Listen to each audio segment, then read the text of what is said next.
ये कहानी एक ब्रूटल बिट्रेयल से शुरू होती है। अनसुहो, हमारा प्रोटैगनिस्ट, एक स्किल्ड सोर्समैन, घुटनों पर बैठा हुआ था उन लोगों के सामने जिन्हें कभी वो अपने कॉमरेड्स मानता था। उसका पूरा बॉडी कांप रहा था और उसकी एक आर्म पर क्लियरली पॉइजन के साइंस दिख रहे थे। वो जोर जोर से खांस रहा था, सांस भारी और अनइवन थी और उसे ज्यादा वक्त नहीं लगा ये समझने में कि ये कोई नॉर्मल जहर नहीं था, ये कुछ ज्यादा ही खतरनाक था, शायद जानलेवा। उसके सामने उसके दो टीममेट्स खड़े थे और मदद करने के बजाय वो हंस रहे थे, जोर जोर से हंस रहे थे। उन्हें उसे तड़पता देखकर सच में मजा आ रहा था। उनमें से एक, जो वॉरियर था, टॉन्ट करते हुए बोला कि सुहो को उनके प्लान में शामिल हो जाना चाहिए था। लेकिन सुहो ने एक अलग रास्ता चुना था। वो पब्लिक सर्वेंट के तौर पर अपनी ड्यूटी के प्रति लॉयल रहा, करप्शन के आगे झुकने के बजाय अपने मॉरल्स को जिद से पकड़े रहा। ये टीम अभी अभी नोटोरियस 5 डिजास्टर गेट्स में से एक को कॉन्कर करके आई थी, वही जगह जहां से खौफनाक मॉन्स्टर्स निकलते थे। लेकिन अब ये लोग उस गेट को खुला छोड़ना चाहते थे। वो काम खत्म नहीं करना चाहते थे। वो चाहते थे कि मॉन्स्टर्स पूरी तरह से वाइप आउट ना हो ताकि वो बार बार वापस आ सकें, क्योंकि जब तक डेंजर रहेगा तब तक उनकी जॉब्स, उनका इन्फ्लुएंस और उनका स्टेटस बना रहेगा। मॉन्स्टर्स खत्म हुए तो स्पॉटलाइट भी चली जाएगी और उसके साथ उनकी पावर भी। सुहो को उनके साथ बिताया हर एक पल याद आ गया। वो सारे लाइफ थ्रेटनिंग बैटल्स जब वो साइड बाय साइड लड़े थे, जब उसने अपनी जान उन पर छोड़ दी थी, और अब वही लोग उसके सामने खड़े थे, बिना किसी रिमोर्स के उसे मरते हुए देख रहे थे। उन्होंने अपनी एक्शंस को जस्टिफाई किया ये कहकर के प्लान का विरोध सिर्फ सुहो ने किया था, बाकी सब रेडी थे। फिर आर्चर आगे आया और कैजुअली अपना हाथ बढ़ाकर सुहो को एक सेकंड चांस ऑफर किया। उसने कहा अगर सुहो उनकी साइड ज्वाइन कर ले तो वो उसे जिंदा छोड़ देंगे। लेकिन सुहो कोई बेवकूफ नहीं था। वो उन लोगों पर कैसे भरोसा करता जिन्होंने उसे जहर दिया था और पीछे खड़े होकर उसका दर्द एंजॉय किया था। वैसे भी वो महसूस कर सकता था, उसका बॉडी अपनी लिमिट क्रॉस कर चुका था। जहर बहुत दूर तक फैल चुका था, इससे वापस आना पॉसिबल नहीं था। उसका बचना नामुमकिन था। लेकिन अगर वो जी नहीं सकता था तो एक काम तो कर ही सकता था। कम से कम इन गद्दारों में से एक को अपने साथ ले जा सकता था। ये सोचते ही सुहो ने अपनी बची कुची सारी एनर्जी इकट्ठी करनी शुरू कर दी। उसके अंदर से एक पावरफुल ऑरा फूट पड़ा, तीखा और ओवरवेलमिंग। ग्रुप के कुछ लोग तुरंत ही डर से जम गए, पीछे हटने लगे। लेकिन ग्रुप की एक औरत, जो बाकियों से भी ज्यादा डरी हुई थी, सबको शांत करने की कोशिश करने लगी। कहने लगी कि पैनिक नहीं करना चाहिए। आर्चर, जो क्लियरली अपना कंट्रोल खो रहा था, समझ गया कि सिचुएशन बहुत बुरी हो चुकी है। और तब सुहो मूव किया। एक ही स्विफ्ट मोशन में वो आगे झपटा। उसकी ब्लेड ने वॉरियर की आर्म काट दी और अगले ही सेकंड में उसने डार्क मेज वुमेन का सर डेडली प्रिसीजन के साथ अलग कर दिया। आर्चर मुश्किल से पीछे हट पाया, हीलर को घसीटे घसीटे ले जाते हुए। उनके चेहरों पर जो स्मग एरोगेंस थी वो पूरी तरह से गायब हो चुकी थी। उसकी जगह सिर्फ प्योर हॉरर था। हीलर ने जल्दी जल्दी घायल वॉरियर को बचाने की कोशिश की, डेस्परेट हीलिंग स्पेल्स कास्ट किए, लेकिन कुछ भी काम नहीं आया। शॉक में उसे एहसास हुआ कि वो उसे हील ही नहीं कर पा रही। उसकी नजर सुहो पर गई। उसने कुछ अजीब देखा, कुछ बहुत पावरफुल। सुहो अब सिर्फ एक मरता हुआ आदमी नहीं था, वो खुद विल पावर से भरा हुआ था। और सिर्फ वो ही नहीं, उसकी तलवार भी बदल चुकी थी। अब वो पूरी तरह से उसी अदम्य इच्छा से बनी हुई थी। उसे कहा जाता था इंटैंजिबल स्वॉर्ड, एक ऐसा वेपन जो सिर्फ डिटर्मिनेशन से जन्मा था। लेकिन इस पावर की एक कीमत थी।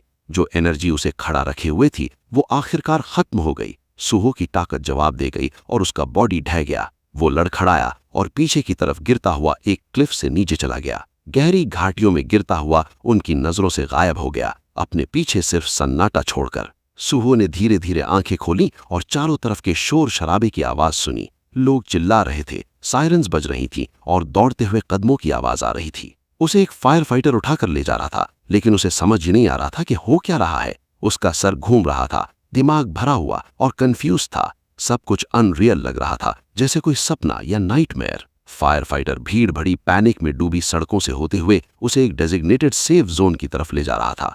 सुहो पहले कुछ भी समझ नहीं पाया। आखिरी चीज जो उसे याद थी वो उसकी मौत थी। उसे पता था वो मर चुका था, तो फिर वो यहाँ कैसे था, जिंदा, कंफ्यूज्ड और रेस्क्यू हो रहा था। फिर अचानक उसे समझ आया। उसने अपने आसपास का सीन नोटिस किया। एक गेट खुल चुका था, एक प्रॉमिसिंग गेट। उसके कारण डंजन आउटब्रेक हो चुका था। मॉन्स्टर्स एरिया में भर गए थे, खासकर गॉब्लिन्स। दर्जनों गॉब्लिन्स शहर में दौड़ रहे थे, जो दिखे उस पर अटैक कर रहे थे। सुहो ने जमीन पर एक फेमिलियर साइन देखा, सिंडोरिन स्टेशन। तब सब क्लियर हो गया। ये वही स्टेशन था जो पहले भी एक सडन गेट आउटब्रेक में कंटैमिनेट हो चुका था। ये सब वो पहले देख चुका था। तभी हवा को काटता हुआ एक एरो आया और उस फायर फाइटर को लग गया जो सूहो को ले जा रहा था। आदमी दर्द से चिल्लाया और गिर पड़ा और उसके साथ सूहो भी जमीन पर आ गिरा। गॉब्लिन्स करीब आ रहे थे। जख्मी होने के बावजूद फायर फाइटर ने सूहो को भागने को कहा, लेकिन सूहो हिला तक नहीं। भागने के बजाय उसकी नजर उस कुल्हाड़ी पर टिक गई जो फायर फाइटर के पास थी। बिना सोचे सूहो ने उसे उठाया, एम किया और पूरी ताकत से एक आते हुए गॉब्लिन पर फेंक दिया। वेपन हवा में घूमता हुआ गया और सीधा गॉब्लिन को लगा। एक ही हिट में वो गिर चुका था और उसी इंटेंस मोमेंट में सूहो के सामने कुछ अजीब सा दिखाई दिया। फ्लोटिंग टेक्स्ट, बिल्कुल डिजिटल डिस्प्ले जैसा। ये एक सिस्टम विंडो थी। उसने उसे उसके अवेकनिंग पर कॉन्ग्रेचुलेट किया। कुछ सेकंड्स तक वो बस उसे देखता रहा, स्टन्ड। ये बिल्कुल पहले जैसा था, बिल्कुल वैसे ही जैसे उसे याद था। सिस्टम ने उससे पूछा कि वो कौन सी क्लास चूज करना चाहता है। रिफ्लेक्स में उसकी उंगली ऑलमोस्ट वॉरियर सिलेक्ट करने वाली थी। ये इंस्टिंक्ट था, लेकिन फिर वो रुक गया। नहीं, इस बार वो अपनी चॉइस डिले करेगा। सूहो ने अपना फोकस उन गॉब्लिन्स की तरफ घुमाया जो अब पागलों की तरह हंस रहे थे। उनकी चीखें पूरे बैटलफील्ड में गूंज रही थी। वो बिल्कुल भी परेशान नहीं लग रहे थे, जैसे जीत पहले से ही उनकी हो। लेकिन सूहो को कोई हंसी नहीं आ रही थी। एक सेकंड भी वेस्ट नहीं किए वो सीधा होर्ड के अंदर कूद पड़ा। उसके मूवमेंट्स तीखे और एफर्टलेस थे। आते हुए अटैक्स के बीच में से ऐसे निकल रहा था जैसे वो सिर्फ हवा हो। एक गॉब्लिन जो साइड से स्नीक अटैक करना चाहता था, जैसे ही सूहो की आंखों से उसकी नजर मिली वहीं जम गया, हॉरर से, क्योंकि उसके सामने सूहो ने वही कुल्हाड़ी वापस पकड़ ली थी जो उसने पहले फेंकी थी। गॉब्लिन ने उसे तुरंत पहचान लिया। उसका चेहरा पूरे पैनिक में टेढ़ा हो गया। सच कहूं तो अगर गॉब्लिन्स पैंट पहनते तो वो वहीं मूत देता, लेकिन सूहो को कोई फर्क नहीं पड़ता। वो यहाँ ड्रामा के लिए नहीं था। क्रीचर चीखने से पहले ही सूहो ने एक क्लीन स्लैश में उसे काट दिया। वो यही नहीं रुका, जमीन से गॉब्लिन की स्वॉर्ड उठाई और आगे बढ़ता गया। उसे बिल्कुल पता था वो किस चीज का सामना कर रहा है। गॉब्लिन्स डरावने होते हैं, हाँ, लेकिन सिर्फ बिगिनर्स के लिए। उस जैसे वेटरन के लिए जिसने इससे कहीं ज्यादा भयानक चीजें देखी थी, ये कोई चैलेंज नहीं था। सूहो गॉब्लिन्स को एक के बाद एक काट रहा था। उसकी स्पीड और प्रिसीजन पहले से भी ज्यादा शार्प थी। कुछ ही मिनटों में गॉब्लिन्स की पूरी वेव कंप्लीटली वाइप आउट हो चुकी थी। इतनी जल्दी खत्म हुई कि लगभग इल्लीगल सा महसूस हो रहा था। जब धूल बैठ गई तो सूहो ने अपनी हाथ में पकड़ी तलवार की तरफ देखा। उसे एहसास हुआ कि वो कितनी आसानी से कंट्रोल से बाहर चला गया था। उस पल वो ना शांत था, ना कैलकुलेटिंग। वो सिर्फ इंस्टिंक्ट और इमोशन पर एक्ट कर रहा था। रॉ पावर काम आई थी, लेकिन उसे पता था कि ऐसे मोमेंट्स में ठंडा दिमाग भी उतना ही जरूरी होता है। और अगर वो गलत नहीं था तो उसे किसी वजह से पास्ट में वापस भेजा गया था। ये एक सेकंड चांस था, सब कुछ स्क्रैच से शुरू करने का मौका, और वो इसे वेस्ट नहीं होने देगा। तभी उसके सामने कई सिस्टम विंडोज पॉपअप हुई, उसे मल्टीपल सोर्ड्समैनशिप स्किल्स मास्टर करने पर कॉन्ग्रेचुलेट करते हुए। इसी बीच उसका ध्यान पास खड़े फायर फाइटर पर गया जो उसे घूर रहा था, क्लियरली क्यूरियस। सूहो का लड़ने का तरीका अननोटिस नहीं गया था। वो आदमी सोच रहा था कि क्या ये बंदा प्लेयर है। सूहो ने बस हल्का सा नॉड किया और वापस सिस्टम पर फोकस कर लिया। उसने अपनी क्लास सिलेक्शन का फैसला कर लिया था, वो हीलर बनेगा। डिसीजन लेते ही सूहो फायर फाइटर के पास गया और पोलाइटली पूछा कि क्या वो उसकी इंजरी देख सकता है। आदमी थोड़ा कंफ्यूज था। अभी कुछ पल पहले उसने सूहो को बचाया था और अब सूहो उसे हील करने की बात कर रहा था। लेकिन सूहो ने एक सेकंड भी हेजिटेट नहीं किया। उसने अपनी मैजिक हीलिंग लाइट एक्टिवेट की। स्पेल की गर्म रोशनी का असर तुरंत दिखने लगा। बहुत ही कम टाइम में जख्म पूरी तरह से भर गया। फायर फाइटर को अपनी आंखों पर भरोसा नहीं हो रहा था। सूहो हीलर कैसे हो सकता है, जबकि उसने अभी सूहो को पूरी गॉब्लिन वेव को ट्रेन की तरह काटते हुए देखा था। वो कुछ पूछ पाता उससे पहले ही एक और सिस्टम विंडो अपीयर हुई। अब वेपन सिलेक्ट करने का टाइम था। सूहो ने एक पल भी वेस्ट नहीं किया। उसे बिल्कुल पता था वो क्या चाहता है। उसने एक बिगिनर स्वॉर्ड चूज की, बिल्कुल वही जो उसने पहले यूज की थी, और आगे के गेट को चैलेंज करने की तैयारी शुरू कर दी। उसकी ये सडन डिटर्मिनेशन देखकर फायर फाइटर थोड़ा नर्वस बल्कि पैनिक हो गया। आगे का गेट कोई मजाक नहीं था, लेकिन सूहो के पास एक चीज थी जिस पर वो भरोसा कर सकता था। क्लास सिलेक्ट करने से पहले ही उसने स्वॉर्ड्समैनशिप टैलेंट अक्वायर कर लिया था। ये की डिटेल थी। इनेट टैलेंट पर बेस्ड स्किल्स प्लेयर चाहे कोई भी क्लास चूज करे यूज की जा सकती थी, और जैसे जैसे प्लेयर लेवल अप करता वैसे वैसे ये स्किल्स और क्लास स्किल्स दोनों इवॉल्व होती जाती और ज्यादा स्ट्रॉन्ग बनती जाती। सूहो को कुछ याद आया। इजाबेला का होली स्पिरिट हीलिंग लाइट का टॉप टियर अपग्रेड हुआ करता था। अगर उस वक्त उसके पास ऐसी पावर होती तो शायद सब कुछ अलग हो सकता था, लेकिन इस बार वो चीजें सही तरीके से करने वाला था। उसके पास एक क्लियर प्लान था। वो स्वॉर्ड्समैन और हीलर दोनों का रास्ता एक साथ चलेगा। और जैसे ही उसके दिमाग में अपने पुराने टीममेट्स के चेहरे आए, वो सब कमीने जिन्होंने उसे बिट्रे करके छोड़ दिया था, उसका रिजॉल्व और स्ट्रांग होता चला गया। वो गेट के और पास आया, वही गेट जो उसकी पिछली जिंदगी में उसे लगभग मार चुका था। तब वो वीक था, बिल्कुल प्रिपेयर्ड नहीं। पर अब जब स्वॉर्ड्समैनशिप के फंडामेंटल्स उसके पूरे वजूद में इंग्रेव हो चुके थे, उसे पता था कि वो इसे हैंडल कर सकता है। बिना किसी हेजिटेशन के वो आगे बढ़ा और सीधा गेट के अंदर स्टेप रख दिया। गेट के अंदर जाते ही वो खुद को एक डेंस शैडोई फॉरेस्ट के बीच खड़ा पाता है। ऑलमोस्ट तुरंत ही उसके सामने सिस्टम विंडो अपीयर होती है और एरिया का नाम डिस्प्ले होता है, ग्रीन रेड। नाम अजीब था, पर सोचने का टाइम नहीं था। थोड़ी देर चलने के बाद सूहो की नज़र फॉरेस्ट फ्लोर पर बिखरी हुई गॉब्लिन की लाशों पर पड़ती है। उनकी पोजीशन और एक्सप्रेशंस देखकर लगता था जैसे वो किसी ऐसी चीज से भाग रहे थे जो उनसे काफी ज्यादा टेरिफाइंग थी। उनके ट्विस्टेड बॉडीज सिर्फ डिफीट नहीं बल्कि प्योर फियर को शो कर रहे थे। तभी सूहो के कान में पास से एक लो गटरल साउंड पड़ता है। वो सोर्स की तरफ देखता है और तुरंत समझ जाता है कि पीछे क्या है। दो बड़े हॉबगॉब्लिन्स अपने शिकार की लाश को घसीटते हुए आ रहे थे। ये वो वीक इरिटेटिंग गॉब्लिन्स नहीं थे जो उसने पहले देखे थे। हॉबगॉब्लिन्स बिल्कुल डिफरेंट लेवल के होते हैं, बिगर, मीनर और ज्यादा डेंजरस। जैसे ही उनकी नजर सूहो पर पड़ती है, उनकी आंखों में एक्साइटमेंट चमक उठी। उनके लिए ह्यूमन मीट एक रेयर ट्रीट था। बिना रुके वो अपना पुराना शिकार साइड में फेंक देते हैं और अपने जैक्ड वेपन्स सूहो की तरफ पॉइंट कर देते हैं। लेकिन उन्हें क्या पता था, या वो गैस भी नहीं कर सकते थे कि जिसे वो प्रे समझ रहे हैं वो खुद एक प्रेडिटर है। पहला हॉबगॉब्लिन चार्ज करता है। ब्लेड तेजी से घूमता हुआ आता है, पर वो सिर्फ हवा को काट पाता है। सूहो क्लीनली डॉज कर लेता है। उसे पता था कि वो इन एनिमीज के लिए अंडर लेवल्ड है। उसका वेपन उनकी थिक स्किन को इजीली कट नहीं कर सकता था, पर उसे ब्रूट स्ट्रेंथ पर रिलाई करने की जरूरत भी नहीं थी। उसे एग्जैक्टली पता था कहां स्ट्राइक करना है। एक ही स्विफ्ट मोशन में वो सीधा पहले हॉबगॉब्लिन की आंख पर लंच करता है। अटैक परफेक्टली लैंड करता है। क्रीचर एक पियर्सिंग स्क्रीच निकालता है, इतनी लाउड कि जंगल के ट्रीज तक हिल जाते हैं। सॉफ्ट हार्टेड होने की वजह से सूहो उस मॉन्स्टर को मारकर उसकी पेन एंड कर देता है, पर असल में वो उसे इतनी जल्दी मारना नहीं चाहता था। उसका अटैक इतना इफेक्टिव हो गया कि वो एक हैबिचुअल मिस्टेक बन गई। वो फाइट से स्किल्स और एक्सपीरियंस लेना चाहता था, पर गलती से मॉन्स्टर को टू सून किल कर दिया। अब वो बचे हुए हॉबगॉब्लिन की तरफ घूमता है और डिसाइड करता है कि इस वाले का प्रॉपर यूज करेगा। दूसरा हॉबगॉब्लिन अपने फॉरेन कॉमरेड में गुस्से में रोर करता है और वाइल्ड स्विंग्स के साथ चार्ज करता है, पर सूहो बिल्कुल काम रहता है। वो फोकस करता है और हर अटैक को केयरफुल फुटवर्क के साथ डॉज करता रहता है। हॉबगॉब्लिन लेफ्ट फिर राइट स्लैश करता है, बिल्कुल बेकार घुमाता हुआ, पर एक भी हिट लैंड नहीं होता।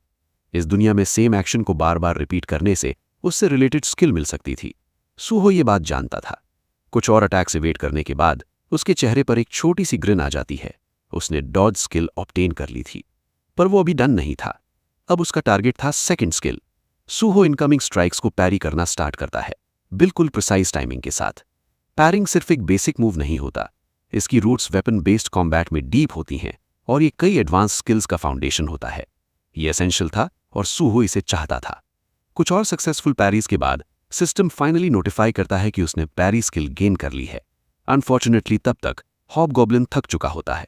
वो लड़खड़ाता है, हैवी ब्रीदिंग के साथ अपनी लिमिट पर पहुंच चुका होता है, और फिर पहले की तरह सूहो ने उसे भी पीस देता है, इस बार एक क्लीन बिहेडिंग के साथ।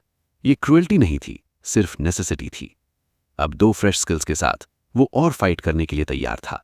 वो और मॉन्स्टर्स फेस करना चाहता था, बैटल के थ्रिल के लिए नहीं, बल्कि स्किल्स अर्न करने, एक्सपीरियंस गैदर करने और स्ट्रॉन्गर होने के लिए। गेट के बाहर वेटिंग हंटर्स के बीच एटमॉस्फियर टेंस और फ्रस्ट्रेटेड था। उन्हें पता चल चुका था कि किसी ने बिना परमिशन के उनके असाइंड गेट में एंट्री ले ली है।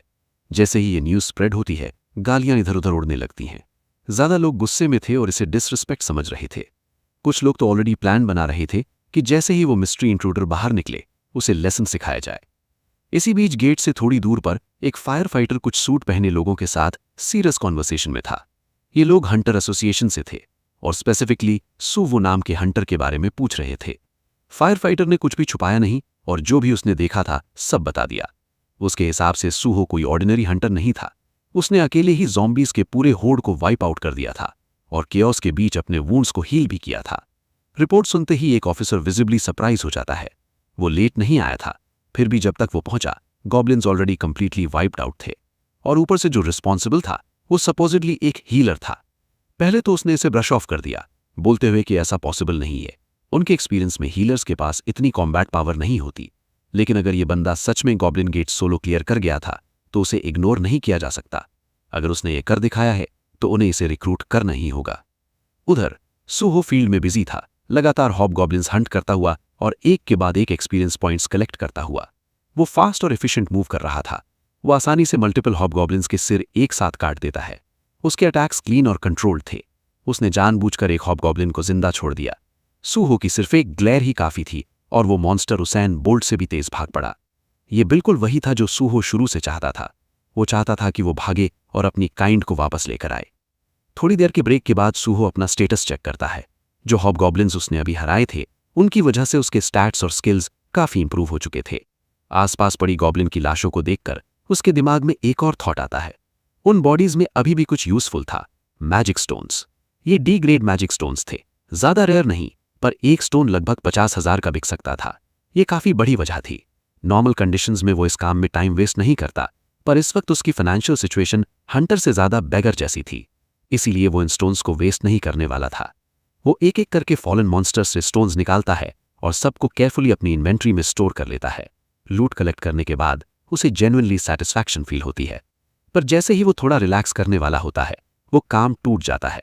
अचानक से प्योर किलिंग इंटेंट की एक वेव उस पर दीवार की तरह आकर लगती है। जैसे ही वो सामने देखता है लगभग 30 हॉबगॉब्लिन्स उसकी तरफ अप्रोच कर रहे होते हैं। उनके आगे वही मॉन्स्टर होता है जिसे उसने पहले छोड़ दिया था। अब कंफर्मेशन मिलते ही पूरा ग्रुप एक साथ सूहो पर चार्ज कर देता है, लेकिन सूहो पैनिक नहीं करता। उल्टा वो एक निंजा की तरह हवा में लीप करता है, ट्रेन्ड असैसिन की स्पीड और प्रिसिशन के साथ। कुछ ही मोमेंट्स में कई हॉबगॉब्लिन्स ऑलरेडी गिर चुके होते हैं, उनके हेड जमीन पर रोल कर रहे होते हैं। उसके मूवमेंट्स शार्प और एफर्टलेस थे, जैसे मक्खन काट रहा हो। तभी सिस्टम उसे नोटिफाई करता है कि वो लेवल अप हो गया है। नए स्टैट पॉइंट्स उसके प्रोफाइल में ऐड होते हैं जो उसे पहले से भी ज्यादा स्ट्रांग बना देते हैं। अब पावर अप मिल चुकी बिला और काफी एक्सपीरियंस भी गेन हो चुका था, इसलिए सूहो डिसाइड करता है कि अब चीजों को और ड्रैग करने का कोई मतलब नहीं, ये खत्म करने का टाइम आ गया था। वो सीधा एनिमीज के मॉब में घुस जाता है, हर डायरेक्शन में स्लैशेस करता हुआ पूरे होर्ड को रूथलेस एफिशिएंसी के साथ क्लियर कर देता है। एक मोमेंट पर एक हॉबगॉब्लिन सीधा उस पर चार्ज करता है स्ट्राइक करने के लिए, पर डर के बजाय सूहो के चेहरे पर एक्साइटमेंट आ जाती है। वो बिल्कुल वरिड नहीं था, अगर कुछ था तो वो पहले से भी ज्यादा थ्रिल्ड लग रहा था। इस गेट का बॉस मॉन्स्टर एक चीफ हॉबगॉब्लिन था और वो लेवल 20 एनिमी था। बॉस होने के नाते वो सबसे पहले चार्ज करता है, अटैक लैंड करने की कोशिश करता है पर बुरी तरह फेल हो जाता है। उसके तुरंत बाद छोटे मॉन्स्टर्स का एक ग्रुप पीछे से स्नीक अटैक करने की कोशिश करता है, पर सूहो बिना पूरी तरह घूमे ही इंस्टेंट रिएक्ट करता है और सबको आसानी से काट देता है। तभी बॉस मॉन्स्टर टैक्टिक्स चेंज करता है और अपनी स्किल यूज करता है, फियर।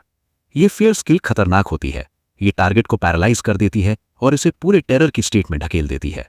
स्किल लेवल जितना हाई, इफेक्ट उतना स्ट्रांग, और क्योंकि ये बॉस मॉन्स्टर था इसीलिए लो लेवल गेट के अंदर भी इतनी powerful mental type skill possible थी। असली प्रॉब्लम ये थी कि सूहो के पास कोई ऐसा गियर या स्किल नहीं था जो उसके माइंड को प्रोटेक्ट कर सके या मेंटल अटैक्स रेजिस्ट कर सके। इस वक्त उसके पास डायरेक्टली काउंटर करने का कोई तरीका नहीं था। बॉस ने इसे फाइट फिनिश करने का चांस समझा और विक्ट्री क्लेम करने के लिए चार्ज कर दिया, लेकिन बॉस को यह नहीं पता था कि सूहो कोई रुकी नहीं है। वो एक वेटरन हंटर है जो इससे भी काफी वर्स सिचुएशंस देख चुका है। बिना किसी हेजिटेशन के सूहो अपनी ब्लेड को लेफ्ट हैंड से और टाइट पकड़ता है और जानबूझकर खुद को कट कर लेता है। तेज दर्द उसे फियर इंड्यूस्ड पैरालिसिस से बाहर खींच लेता है। जैसे ही उसका दिमाग क्लियर होता है वो बॉस की इनकमिंग स्ट्राइक को पैरी कर देता है। फिर बॉस पर तुरंत फोकस करने के बजाय सूहो एक क्विक डिसीजन लेता है। वो पहले छोटे मॉन्स्टर्स की तरफ ध्यान देता है।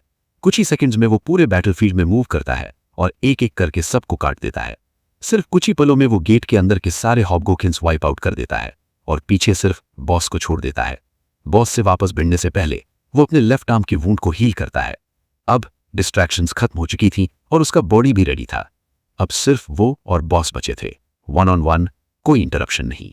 मॉन्स्टर के चेहरे से ही क्लियर था कि अब उसका कॉन्फिडेंस पहले जैसा नहीं रहा। दोनों के बीच फाइट शुरू हो चुकी थी, ब्लो के बदले ब्लो चल रहे थे। सूहो पूरी जान लगा रहा था, डिटर्मिनेशन के साथ अपनी तलवार चला रहा था, लेकिन अपने कंपैरेटिवली लो लेवल की वजह से उसके अटैक्स मॉन्स्टर को कोई सीरियस डैमेज नहीं दे पा रहे थे। धीरे धीरे ये बात क्लियर हो गई कि सीधा सामने से लड़ना काम नहीं करेगा। ये समझते ही सूहो ने अपनी स्ट्रैटेजी बदली।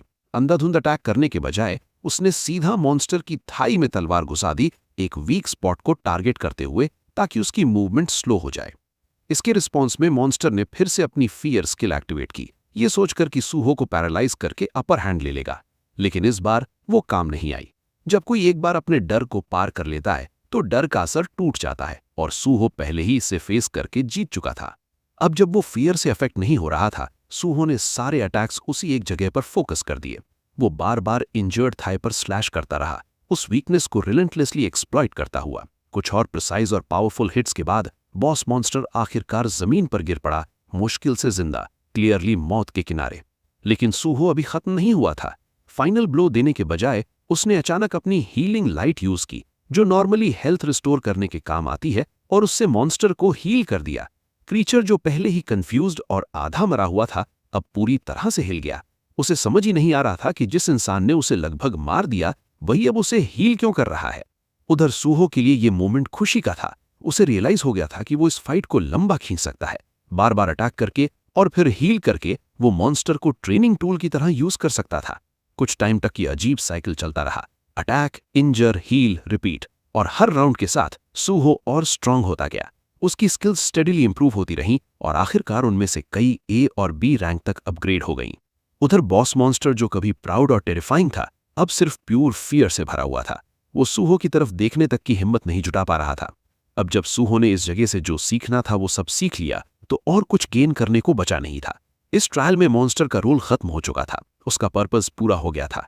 शांत एक्सप्रेशन के साथ सूहो ने बिना किसी हेजिटेशन के मॉन्स्टर का सिर काट दिया, और बस इसी के साथ गेट कॉन्कर हो चुका था। सूहो विक्टोरियस खड़ा था। उसे गेट का MVP डिक्लेयर किया गया और बाकी सबके ऊपर बोनस एक्सपीरियंस भी मिला। उसका लेवल अब 10 तक पहुंच चुका था, जो किसी भी हंटर के लिए एक बड़ा माइलस्टोन होता है। उसकी हीलिंग स्किल, हीलिंग लाइट को भी अपग्रेड मिला और वो E रैंक पर पहुंच गई। इसके साथ ही उसे एक नई स्किल मिली, क्योर। अभी ये शायद ज्यादा बड़ी बात ना लगे, लेकिन अगर इसी स्पीड से उसकी स्किल्स डेवलप होती रहीं तो आगे चलकर वो 10,000 तरह के पॉइजन्स तक न्यूट्रलाइज कर सके तो कोई सरप्राइज नहीं होगा। ये सिर्फ शुरुआत थी, लेकिन आगे का रास्ता क्लियरली प्रॉमिसिंग था। सब कुछ रैप अप हो चुका था और अब आगे बढ़ने का टाइम आ गया था। सूहो ने गेट के एग्जिट की तरफ रुख किया। बाहर एटमॉस्फेयर टेंस था, गेट हल्का सा कांप रहा था और लोग आपस में फुसफुसा रहे थे। गेट क्लियर हो गया क्या? और फिर किसी को और गेस करने का मौका मिलता उससे पहले ही सूहो बाहर आ गया। वो शांत और कॉन्फिडेंट चल रहा था, जैसे पीछे का कियोस उसके लिए कोई मायने ना रखता हो। उसके चेहरे पर ना थकान थी, न डिस्कम्फर्ट, सिर्फ काम कंपोजर। आसपास के लोग उसे घूरने लगे, समझने की कोशिश करते हुए कि ये बंदा कौन है और इसने गेट के अंदर आखिर किया क्या है। और सूहो ने एक्सप्लेन करने की जरा भी कोशिश नहीं की। उसने उनकी क्यूरियोसिटी को बढ़ने दिया।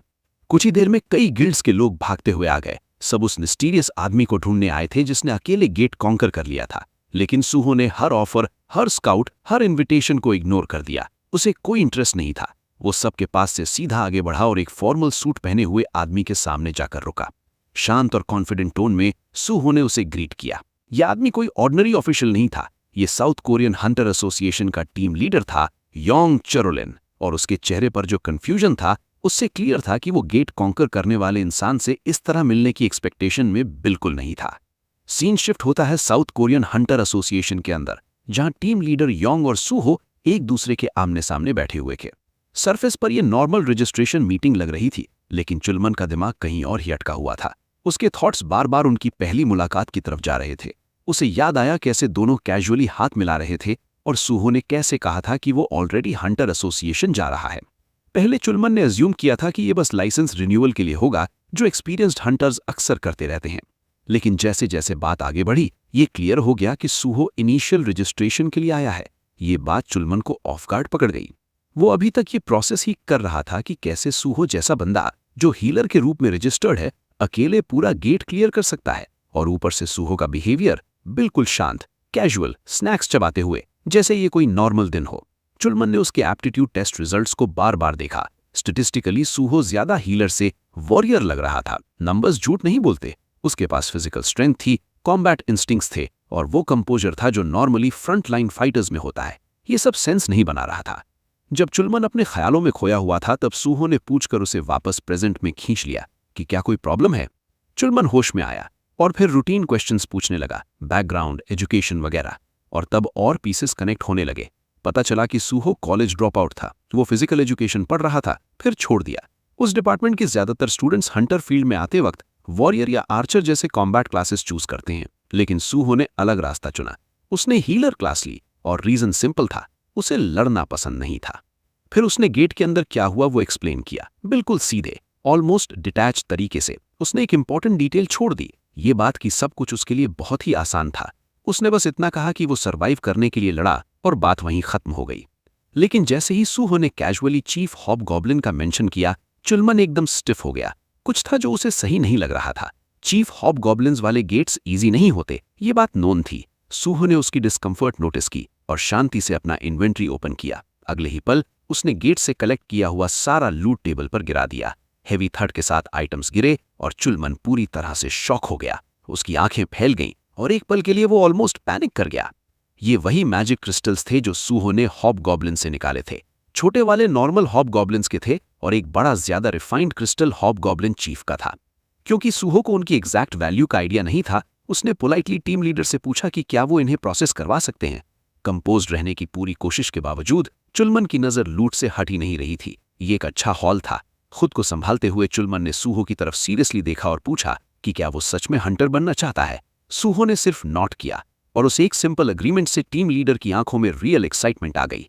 फिर भी खुद को शांत रखते हुए चुलमन ने पूछा कि क्या ये डिसीजन इंपल्स में लिया गया है। सूहो ने हल्की सी स्माइल के साथ जवाब दिया, नहीं, ये बिल्कुल इंपल्सिव नहीं है। चुलमन अभी इसी आंसर की खुशी में ही था कि सूहो ने टोन थोड़ा बदला और अपनी असली वजह बतानी शुरू कर दी। ये पावर या पैसे के लिए नहीं था, ये पर्सनल था। उसे मॉन्स्टर्स से नफरत थी और उन गेट से भी जहां से वो आते थे। बचपन में एक गेट शॉक के दौरान उसने अपनी पूरी फैमिली खो दी थी। उसके बाद वो अकेला ऑर्फनेज में बड़ा हुआ। शुरू में उसे लगा कि मॉन्स्टर्स को मारना उसके अंदर की फ्रस्ट्रेशन और दर्द को कम कर देगा, लेकिन चाहे उसने कितने भी मॉन्स्टर्स मार लिए, उसके सीने का बोझ कभी हल्का नहीं हुआ। तब उसने एक डिसीजन लिया। वो पास्ट को बदल नहीं सकता था, लेकिन फ्यूचर को प्रोटेक्ट करने का चॉइस उसके पास था। वो नहीं चाहता था कि कोई और भी वही दर्द झेले जो उसने झेला था। वो रिवेंज के लिए नहीं, बल्कि लोगों की सेफ्टी के लिए लड़ना चाहता था। इसलिए उसने हंटर बनने का फैसला किया, किसी गिल्ड के लिए नहीं, बल्कि साउथ कोरियन हंटर एसोसिएशन के लिए। चुलमन इस रवाब से सच में इंप्रेस हो गया, लेकिन एक्सपीरियंस के साथ साथ उसे डाउन साइड भी बताना जरूरी लगा। उसने ऑनेस्टली बताया कि हंटर एसोसिएशन का पे स्केल प्राइवेट गिल्ड्स के कंपैरिजन में काफी कम होता है। लेकिन सूहो बिल्कुल भी बॉदर नहीं लगा। जब तक उसे मल्टीपल गेट्स का फ्री एक्सेस मिले, उनमें प्रायोरिटी एंट्री हो और क्रिमिनल हंटर्स को पनिश करने का अथॉरिटी मिले, उसके लिए ये काफी था। चुलमन को अपने कानों पर भरोसा नहीं हो रहा था। रियलिटी ये है कि हंटर एसोसिएशन के पास टेक्निकली गेट प्रायोरिटी होती है, लेकिन ज्यादातर केसेस में वो राइट्स प्राइवेट गिल्ड्स को ऑक्शन कर देते हैं। रीजन सिंपल है, कोई भी ऑफिशियल छोटी गवर्नमेंट सैलरी के लिए अपनी जान दांव पर नहीं लगाना चाहता। ज्यादातर लोग यही कहते हैं कि वो लोगों की मदद के लिए ज्वाइन करते हैं, लेकिन असल में वो सेफ और स्टेबल पोजीशंस चाहते हैं जहां बिना गेट में घुसे क्वाइटली कमा सकें। इसीलिए लोग फील्ड ड्यूटी के बजाय एडमिनिस्ट्रेटिव रोल्स एम करते हैं। लेकिन चुलमन की नजर में सूहो अलग था। वो कंफर्ट या सेफ्टी चेज नहीं कर रहा था। वो एक रेयर टाइप था, एक ट्रू पेट्रियट जो फ्रंट लाइन पर रहकर लोगों को प्रोटेक्ट करना चाहता था। एक ऐसा बंदा जो सच में सिविल सर्विस पर विश्वास करता था। खुशी इतनी ओवरवेलमिंग थी कि एक पल के लिए चुलमन को चक्कर सा आ गया, लेकिन वो तुरंत संभल गया और मैजिक क्रिस्टल्स के काम पर वापस आ गया। अब ऑफिशियल हंटर एग्जाम देने के लिए पहले एप्टीट्यूड टेस्ट क्लियर करना होता है, जिसमें रिटन और प्रैक्टिकल दोनों होते हैं। अनफॉर्चुनेटली इस साल का रजिस्ट्रेशन पीरियड ऑलरेडी खत्म हो चुका था और एग्जाम कल शेड्यूल था। लेकिन फॉर्चुनेटली सूहो के साथ भाई चुलमन था। क्योंकि सूहो ने अकेले पूरा गेट कॉन्कर किया था, चांसेस थे कि हायर अप से स्पेशल अप्रूवल मिल जाएगा। ये पार्ट प्रॉब्लम नहीं था। जो चीज चुलमन को चिंता में डाल रही थी वो रिटन टेस्ट था। सिर्फ एक दिन की प्रिपरेशन के साथ उसे क्लियर करना नॉर्मल इंसान के लिए ऑलमोस्ट इम्पॉसिबल था। लेकिन सूहो बीइंग सूहो कॉन्फिडेंट था। उसके लिए अगर मौका मिलता है तो ले लेना चाहिए, चाहे सिचुएशन कैसी भी हो। सिर्फ एक प्रॉब्लम थी, हमारा बंदा इस वक्त प्रैक्टिकली एक भिखारी था। उसके पास एग्जाम रजिस्ट्रेशन फी देने तक के पैसे नहीं थे। अपनी ईगो को निगलकर उसने पूछ ही लिया कि क्या टीम लीडर चुलमन उसके लिए मैजिक क्रिस्टल्स का काम संभाल सकते हैं। और चुलमन, जैसे वो हमेशा से डिपेंडेबल रहा है, बिना एक पल सोचे ये जिम्मेदारी ले लेता है। इस वक्त सूहो जिस पर पूरी तरह से भरोसा कर सकता था, वो सिर्फ उसका बड़ा भाई चुलमन था, और इस बात के लिए वो दिल से शुक्रगुजार था। कुछ वक्त बाद सारे एप्टीट्यूड टेस्ट्स कंप्लीट हो गए। टीम लीडर चुलमन ने फिर सूहो को वो पैसे ट्रांसफर कर दिए जो क्रिस्टल्स बेचकर मिले थे। अगले कट में सूहो ऐसे चुलमन के खाने पर टूट पड़ा जैसे वो जगह उसकी ही हो। मैजिक क्रिस्टल्स की वजह से उसे 3 मिलियन मिले थे, और ऊपर से सिविल सर्वेंट हंटर के तौर पर रजिस्टर होने की वजह से उसे कुछ टैक्स एग्जेम्पशन बेनिफिट्स भी मिले। फिर भी ये उसके लिए काफी नहीं था। उसकी एक और रिक्वेस्ट थी। उसने सुना था कि एसोसिएशन के पास एक लाइब्रेरी है और वो कल की रिटन टेस्ट के लिए थोड़ी क्रैमिंग करना चाहता था। उसने पोलाइटली पूछा कि क्या टीम लीडर उसे एक्सेस दे सकते हैं। और नेचुरली चूलमन ने मुस्कुराते हुए हाँ कह दी। उसने खुद सूहो को लाइब्रेरी तक का रास्ता दिखाया और कहा कि एंट्री के लिए एम्प्लॉय कार्ड की भी जरूरत नहीं पड़ेगी। अलग होते वक्त चूलमन ने उसे एग्जाम के लिए बेस्ट ऑफ लक विश किया। सूहो चुपचाप उसे जाते हुए देखता रहा, सोचते हुए कि उसका भाई अभी भी कितना काइंड और रिलायबल है। अंदर ही अंदर उसे पता था कि एक दिन चूलमन जरूर एसोसिएशन का प्रेसिडेंट बनेगा। चूलमन के जाने के बाद सूहो ने अपना ध्यान वापस लाइब्रेरी पर लगा दिया। उसका गोल बिल्कुल क्लियर था, अपनी पिछली जिंदगी से जुड़ी कोई चीज ढूंढना। उसे याद थे कुछ बड़े इवेंट्स जो पूरे रीजन्स को हिला देने वाले थे, लेकिन डिटेल्स हमेशा धुंधली सी रहती थीं। इंसानी दिमाग लाइफ टाइम्स के बीच मेमोरीज संभाल कर रखने के लिए बना ही नहीं होता, और वो भी कोई एक्सेप्शन नहीं था। फिर भी कहीं ना कहीं इसी जगह पर एक की थी, नॉलेज का कोई टुकड़ा या कोई स्किल जो उसे बहुत चाहिए थी। थोड़ी और छानबीन के बाद सूहो को कुछ अजीब मिला। एक बहुत बड़ी एंशिएंट लुकिंग बुक, इतनी मोटी कि किसी शेल्फ में फिट ही नहीं हो रही थी। क्यूरियोसिटी में उसने उसे उठाया। जैसे ही उसने बुक खोली, सिस्टम ने एक अजीब सा मैसेज भेजा। ये बुक इस दुनिया की नहीं थी और इसे यूज करने का एक स्पेशल तरीका भी था। सिर्फ पढ़ने से ज्यादा कुछ था, और सूहो समझ गया। बिना एक सेकंड सोचे उसने बुक को आरपीजी कैरेक्टर की तरह अपने सिर के ऊपर उठाया, एक हिडन क्वेस्ट ट्रिगर करते हुए। एक पल के लिए उसे लगा जैसे वो पूरा क्लाउन बन गया हो। कुछ भी नहीं हो रहा था। उसके हाथ थकने लगे, फ्रस्ट्रेशन तेज हो गई, क्योंकि उसे पूरा यकीन था कि यही इसे एक्टिवेट करने का तरीका है। फिर जब वो बुक को गाली देने ही वाला था, सिस्टम ने दोबारा बात की। बुक लाइब्रेरी ऑफ मेमोरीज उसकी कहानी में इंटरेस्ट ले रही थी, और तब मैजिक शुरू हुआ। बुक चमकने लगी, रियलिटी शिफ्ट हुई, और एक पल में सूहो उस डस्टी रूम में नहीं रहा। अब वो एक मैसिव अदरवर्ल्डली ट्री के सामने खड़ा था। उसकी जड़ें चमकती हुई पत्थर में धंसी हुई थीं, और शाखाएं एक ऐसे आसमान में फैली हुई थीं जो रियल ही नहीं लग रहा था। एक स्पाइरल स्टेयरकेस उसके इर्द गिर्द लिपटी हुई ऊपर अननोन की तरफ जा रही थी। यही थी लाइब्रेरी ऑफ मेमोरीज। यहां रिवील होता है कि लाइब्रेरी ऑफ मेमोरीज अपने यूजर को ये एबिलिटी देती है कि वो जो कुछ भी कभी देखा या सुना हो सब कुछ याद रख सके, चाहे वो दर्दनाक या ट्रॉमेटिक ही क्यों ना हो। नॉर्मली इंसानी दिमाग भूल कर कोप करता है, लेकिन जैसे ही ये एबिलिटी मिल जाती है, यूजर फ्लॉलेस मेमोरी के बोझ के साथ जीता है। इस स्किल का ओरिजिनल ओनर हेक्सागन गिल्ड का मैनेजर था, जो पहले कोरियन हंटर एसोसिएशन का एम्प्लॉय रह चुका था। करियर चेंज के लिए लाइब्रेरी में पढ़ाई करते वक्त उसने गलती से ये एबिलिटी गेन कर ली, बस इसलिए क्योंकि पेट के बल लेटना अनकंफर्टेबल था और उसने बुक को पिलो बना लिया था। सूहो सोचता है कि वो कितना लकी था जो उसे ऐसी स्किल मिल गई, और उसका शुक्रिया महसूस करता है कि उसने उसके बारे में बताया। वो फ्यूचर में उसे एक मील ट्रीट करने का प्लान भी बनाता है। फिर सिस्टम विंडो सूहो को प्रॉम्प्ट करती है कि वो अपनी कहानी लाइब्रेरी ऑफ मेमोरीज को डोनेट करे। वो सोचता है कि ये एबिलिटी असल में कितनी पावरफुल है। ये उसे उसकी सारी मेमोरीज रिस्टोर करने में मदद कर सकती है, खासकर जब इंसानी यादें वक्त के साथ फेड और डिस्टॉर्ट हो जाती हैं। इसकी वैल्यू समझते हुए वो डिसाइड करता है कि इस स्किल को पाना जरूरी है ताकि हर डिटेल प्रिसीजन के साथ रिटेन हो सके। एक मैसेज अपीयर होता है जो कंफर्म करता है कि उसकी स्टोरी एक्सेप्ट हो गई है। अचानक एक तेज हवा उसके इर्द गिर्द घूमने लगती है, और सिस्टम अनाउंस करता है कि लाइब्रेरी ऑफ मेमोरीज अब उसके एक्सपीरियंसेस को एक्सेस और रिकॉर्ड कर रही है। सूहो हवा में तैरने लगता है, चमकते हुए टेक्स्ट से घिर जाता है। जैसे ही बुक के ऊपर एक डायग्राम मटीरियलाइज होता है, एक और मैसेज आता है, बताते हुए कि library of memories officially open हो चुकी है।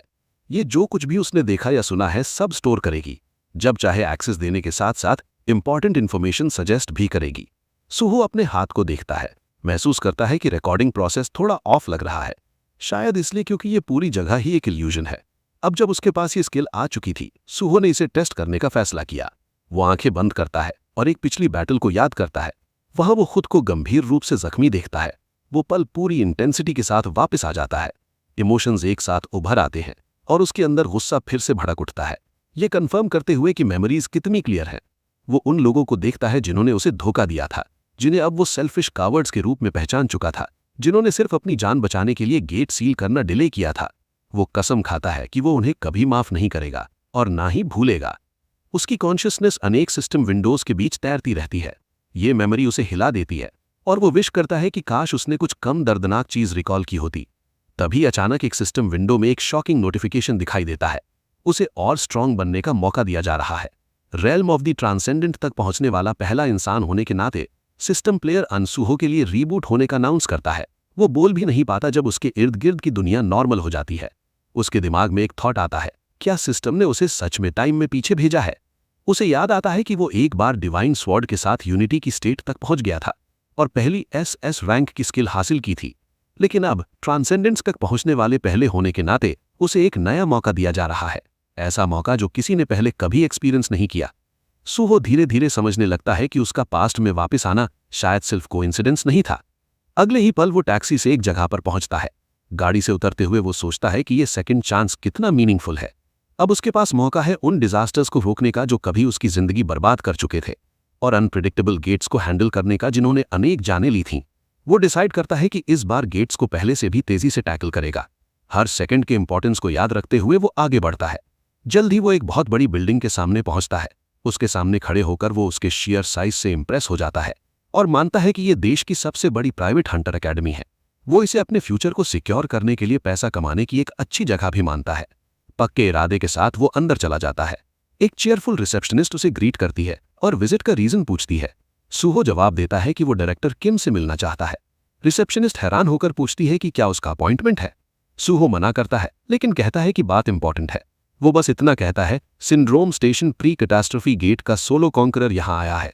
सीन शिफ्ट होता है डायरेक्टर के ऑफिस में, जहां पर एक शांत सी औरत खुद को किम सू नेक्सस एकेडमी की डायरेक्टर के रूप में इंट्रोड्यूस करती है। सूहो अपना इंट्रोडक्शन अन सूहो के नाम से देता है। डायरेक्टर किम उसे बैठने को कहती हैं और सिंड्रोम गेट पर उसकी अचीवमेंट को एक्नॉलेज करती हैं। फिर वो पूछती हैं कि वो नेक्सस क्यों आए हैं। सूहो एक्सप्लेन करता है कि वो स्कॉलरशिप के लिए अप्लाई करने आया है। डायरेक्टर क्लियरली सरप्राइज्ड होती हैं।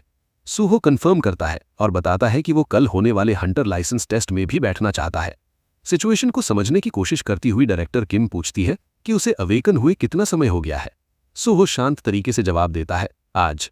ज्यादा शॉक में वो डॉक्यूमेंट्स चेक करती हैं और डिसबिलीफ में दोहराती हैं, एक अनरजिस्टर्ड हंटर जो आज ही अवेकन हुआ है, कल टेस्ट देना चाहता है और उसने ऑलरेडी एक catastrophic level gate solo clear कर लिया है।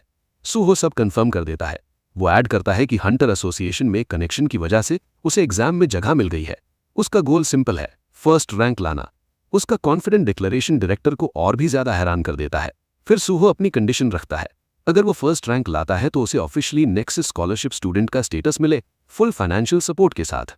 सूहो को पता था कि एक अननोन न्यूकमर को टॉप तक पहुंचना आसान नहीं होगा, लेकिन वो कोई बिगिनर नहीं था। वो एक बैटल हार्डन्ड वेटरन था जो अनेक गेट्स क्लियर कर चुका था। लोग माने या ना माने ये उनका चॉइस था। डायरेक्टर किम मानती है कि इतना खतरनाक गेट अकेला क्लियर करना छोटी बात नहीं है।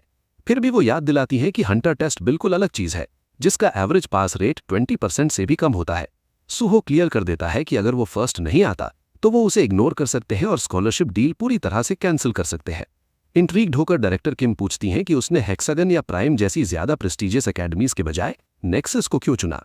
सूहो सीधा जवाब देता है, सबसे बड़ी एकेडमी होने के बावजूद नेक्सस पिछले कुछ सालों से रफ पैच में से जा रही है। एक भी टॉप रैंकिंग स्टूडेंट प्रोड्यूस नहीं हुआ था, जिससे उसकी रेपुटेशन और एडमिशंस दोनों को नुकसान हुआ था। चुपचाप डायरेक्टर किम इस सच को एक्सेप्ट कर लेती है। नेक्सस को डेस्परेटली एक सक्सेस चाहिए थी और कोई भी करंट स्टूडेंट ब्रेकआउट टैलेंट के साइंस नहीं दिखा रहा था। अगर सूहो सच में फर्स्ट आता है तो स्पॉटलाइट का सबसे बड़ा फायदा नेक्सस को ही मिलेगा। इस सेंस में उसका प्रपोजल बिल्कुल परफेक्ट टाइमिंग पर था। फिर भी डायरेक्टर सोचने पर मजबूर हो जाती है कि कौन सा इंसान इतनी कॉन्फिडेंस के साथ इतना बोल्ड ऑफर देता है। क्यूरियोसिटी में वो पूछती है कि स्कॉलरशिप से वो कितने पैसे एक्सपेक्ट कर रही हैं। सूहो उल्टा पूछता है कि टॉप स्टूडेंट बनने पर क्या रिवॉर्ड्स मिलते हैं। वो बताती है कि प्राइज में पूरी tuition refund, extra 30 million bonus और इमीडिएट नेक्सस गिल्ड ज्वाइन करने का मौका होता है। सूहो नॉट करता है, देश की सबसे बड़ी एकेडमी के हिसाब से ये ठीक लगता है। फिर एक ग्रीन के साथ वो ऐड करता है, 300 मिलियन और बेहतर होगा। ये नंबर सुनकर डायरेक्टर किम स्टन्ड हो जाती हैं, लेकिन सूहो बोलता रहता है कि टॉप स्टूडेंट के साथ आने वाले एडवांटेजेस और एकेडमी के स्केल को देखते हुए ये अमाउंट बिल्कुल फेयर है। नेक्सस के लिए 300 मिलियन वैसे भी कोई बड़ी रकम नहीं थी। डायरेक्टर किम के दिल के किसी कोने में ये बात थी कि सूहो गलत नहीं कह रहा। थोड़ी हिचकिचाहट के साथ उसने हाँ कर दी और कहा कि अगर सूहो फर्स्ट रैंक लाता है तो वो उसे पूरे 300 मिलियन पे करेगी। बाद में सूहो कैंपस में घूमता रहा। जितना ज्यादा वो एक्सप्लोर करता गया उतना ही उसे रियलाइज होता गया कि ये जगह कितनी इनॉर्मस है, ऑलमोस्ट किसी अम्यूजमेंट पार्क से भी बड़ी। एक बार इनरोल हो जाने के बाद उसे किसी चीज की कमी महसूस नहीं होने वाली थी। जो स्टाफ मेंबर्स उसे टूर करा रहे थे वो गर्व से हंस रहे थे और बता रहे थे कि नेक्सस पूरे साउथ कोरिया की सबसे बड़ी एकेडमी है। सूहो ने नोटिस किया कि गाइड थका हुआ लग रहा है और उसे समझ आ गया कि शायद उसे सिर्फ टूर के लिए नींद से उठाया गया होगा। थोड़ा सा गिल्टी फील करते हुए सूहो ने लेट टाइम पर टूर दिखाने के लिए उसका थैंक्स किया। गाइड मुस्कुराया और बोला कि इतना इंपॉर्टेंट गेस्ट के लिए ये तो उसका फर्ज था। तब सूहो की नज़र प्लेग्राउंड पर अकेले ट्रेनिंग करते हुए किसी पर पड़ी। क्यूरियस होकर उसने पूछा कि क्या वो स्टूडेंट है। गाइड ने नोट किया और बोला कि वो स्टूडेंट हर रात इस टाइम पर ट्रेनिंग करता है और एकेडमी का सबसे हार्ड वर्किंग स्टूडेंट माना जाता है। सूहो इंटरेस्टेड हो गया। वो स्टूडेंट का नाम दीहान था। गाइड ने उसे आवाज लगा के कहा कि अपनी हेल्थ का ध्यान रखे, जिसके जवाब में दीहान मुस्कुराया और बोला कि वो ऑलरेडी 3rd ईयर में है, इसलिए उसे और ज्यादा पुश करना पड़ेगा। सूहो ने उसे तुरंत पहचान ली। अपनी पिछली जिंदगी में उसने दीहान के साथ कई रेड मिशंस किए थे। उस वक्त दीहान देश का टॉप टैंकर था, अपनी अनमैच्ड एंड्योरेंस और डिफेंस के लिए फेमस था। जो अनफॉर्चुनेट था कि वक्त के साथ प्योर टैंकर्स मेटा से बाहर हो गए थे। लेकिन अब दीहान को शील्ड की जगह एक्स यूज करते देखकर सूहो समझ गया कि उसने अभी तक अपनी असली पोटेंशियल अनलॉक नहीं की है। ये एक परफेक्ट अपॉर्चुनिटी थी। वो दीहान को अभी गाइड कर सकता था और आगे चलकर उसे हंटर एसोसिएशन में रिक्रूट भी कर सकता था। गाइड ने दोनों का इंट्रोडक्शन कराया। छोटी सी ग्रीटिंग के बाद सूहो ने पूछा कि क्या दीहान बैटल एक्स को अपना मेन वेपन बनाना चाहता है। दीहान ने हाँ में जवाब दिया। फिर सूहो ने पूछा कि उसने वही वेपन क्यों चुना। दीहान ने बताया कि क्योंकि वो फ्रंटलाइन फाइटर बनना चाहता है, इसलिए इंस्ट्रक्टर्स ने एक्स सजेस्ट किया था, कहकर कि वो उसकी बॉडी बिल्ड के साथ मैच करता है। गाइड ने भी ऐड किया कि शेयर डिस्ट्रक्टिव फोर्स में बैटल एक्स का कोई मुकाबला नहीं होता। सूहो ने पूछा कि क्या दीहान ने सिर्फ एक्स के साथ ही ट्रेनिंग की है। दीहान ने माना कि हाँ, सिर्फ वही। उसने खुद को स्लो लर्नर कहा और बोला कि मल्टीपल वेपन्स ट्राई करना उसे टाइम वेस्ट लगता है। उसे एक्स में थोड़ा डिसेंट होने में ही 2 साल लग गए और अभी भी उसे खुद पर पूरा भरोसा नहीं था। सूहो ने चुपचाप सिचुएशन एनालाइज की और असली प्रॉब्लम समझ ली। इशू एफर्ट का नहीं था, इशू ये था कि एक्स दीहान के लिए सूट ही नहीं करता था। ये डेडिकेशन का केस नहीं, बल्कि गलत डायरेक्शन का था। अगर अर्ली प्रोग्रेस नहीं हो रही थी तो वेपन स्विच कर लेना चाहिए था। सूहो को यह जानकर हैरानी हुई कि देश की टॉप एकेडमी ने भी इतनी ऑब्वियस बैट मिस कर दी। उसने एक अलग माइंडसेट सजेस्ट किया। क्योंकि आगे चलकर प्लेयर्स के स्टैट्स एडजस्ट होते ही हैं, इसलिए ऐसा वेपन चूज करना ज्यादा बेहतर होता है जो नेचुरली सूट करे। स्किल करेक्शन इफेक्ट से प्रोफिशिएंसी बढ़ सकती है, लेकिन रियल बैटल परफॉर्मेंस नॉलेज और एक्सपीरियंस पर डिपेंड करती है। दीहान के केस में बैटल एक्स क्लियरली मिसमैच था। हेवी डैमेज के साथ लॉन्ग कूल डाउन्स उसे वल्नरेबल बना देते थे और दीहान के बड़े फ्रेम के साथ उसे प्रोटेक्ट करना और भी मुश्किल हो जाता था। ये सब सुनकर दीहान शॉक हो गया। उसने पिछले 3 साल सिर्फ एक्स के साथ ट्रेनिंग की थी। सूहो ने उसकी मेहनत को एक्नॉलेज किया, लेकिन पॉइंट आउट किया कि दीहान की असली स्ट्रेंथ टैंकिंग हो सकती है। उसने सजेस्ट किया कि लेफ्ट आर्म पर काइट शील्ड और राइट हैंड में एक 1-हैंडेड ब्लंट वेपन यूज करे। सूहो के हिसाब से ये सेटअप दीहान की ओवरऑल कॉम्बैट इफेक्टिवनेस को काफी बढ़ा देगा। दीहान थोड़ा हेजिटेट हुआ। एग्जाम से जस्ट पहले रोल स्विच करना रिस्की लग रहा था, खासकर जब टेस्ट अगले ही दिन था। तब सूहो ने पूछा कि रेड पार्टी का बैकबोन असल में होता कौन है। लोग मेज को मानते हैं, लेकिन रियलिटी में हमेशा टैंक होता है। टैंक का काम होता है एनिमी का फोकस लेना और टीम को प्रोटेक्ट करना, और ये काम सही से करने के लिए शील्ड के साथ एक सेकेंडरी वेपन भी चाहिए होता है क्राउड कंट्रोल के लिए। सूहो की रीजनिंग आखिरकार दीहान को समझ आ गई। इंस्पायर होके उसने डिसाइड किया कि वो ट्राई करेगा। सूहो खुश था कि दीहान ने डाउट को अपने ऊपर हावी नहीं होने दिया और इतनी जल्दी अडैप्ट कर लिया। सूहो ने उसे गुड लक विश किया और दीहान ने थैंक्स कह के वहां से चला गया। उसके बाद गाइड ने बताया कि डायरेक्टर किम ने ही उसे टूर देने को कहा था, इसीलिए उसने सूहो को गेस्ट के रूप में इंट्रोड्यूस किया। लेकिन अब गाइड क्यूरियस हो गया था, क्या सूहो सच में इंस्ट्रक्टर है? वो कॉम्बैट और कॉन्ट्रैक्ट्स के बारे में बहुत ज्यादा जानता लग रहा था।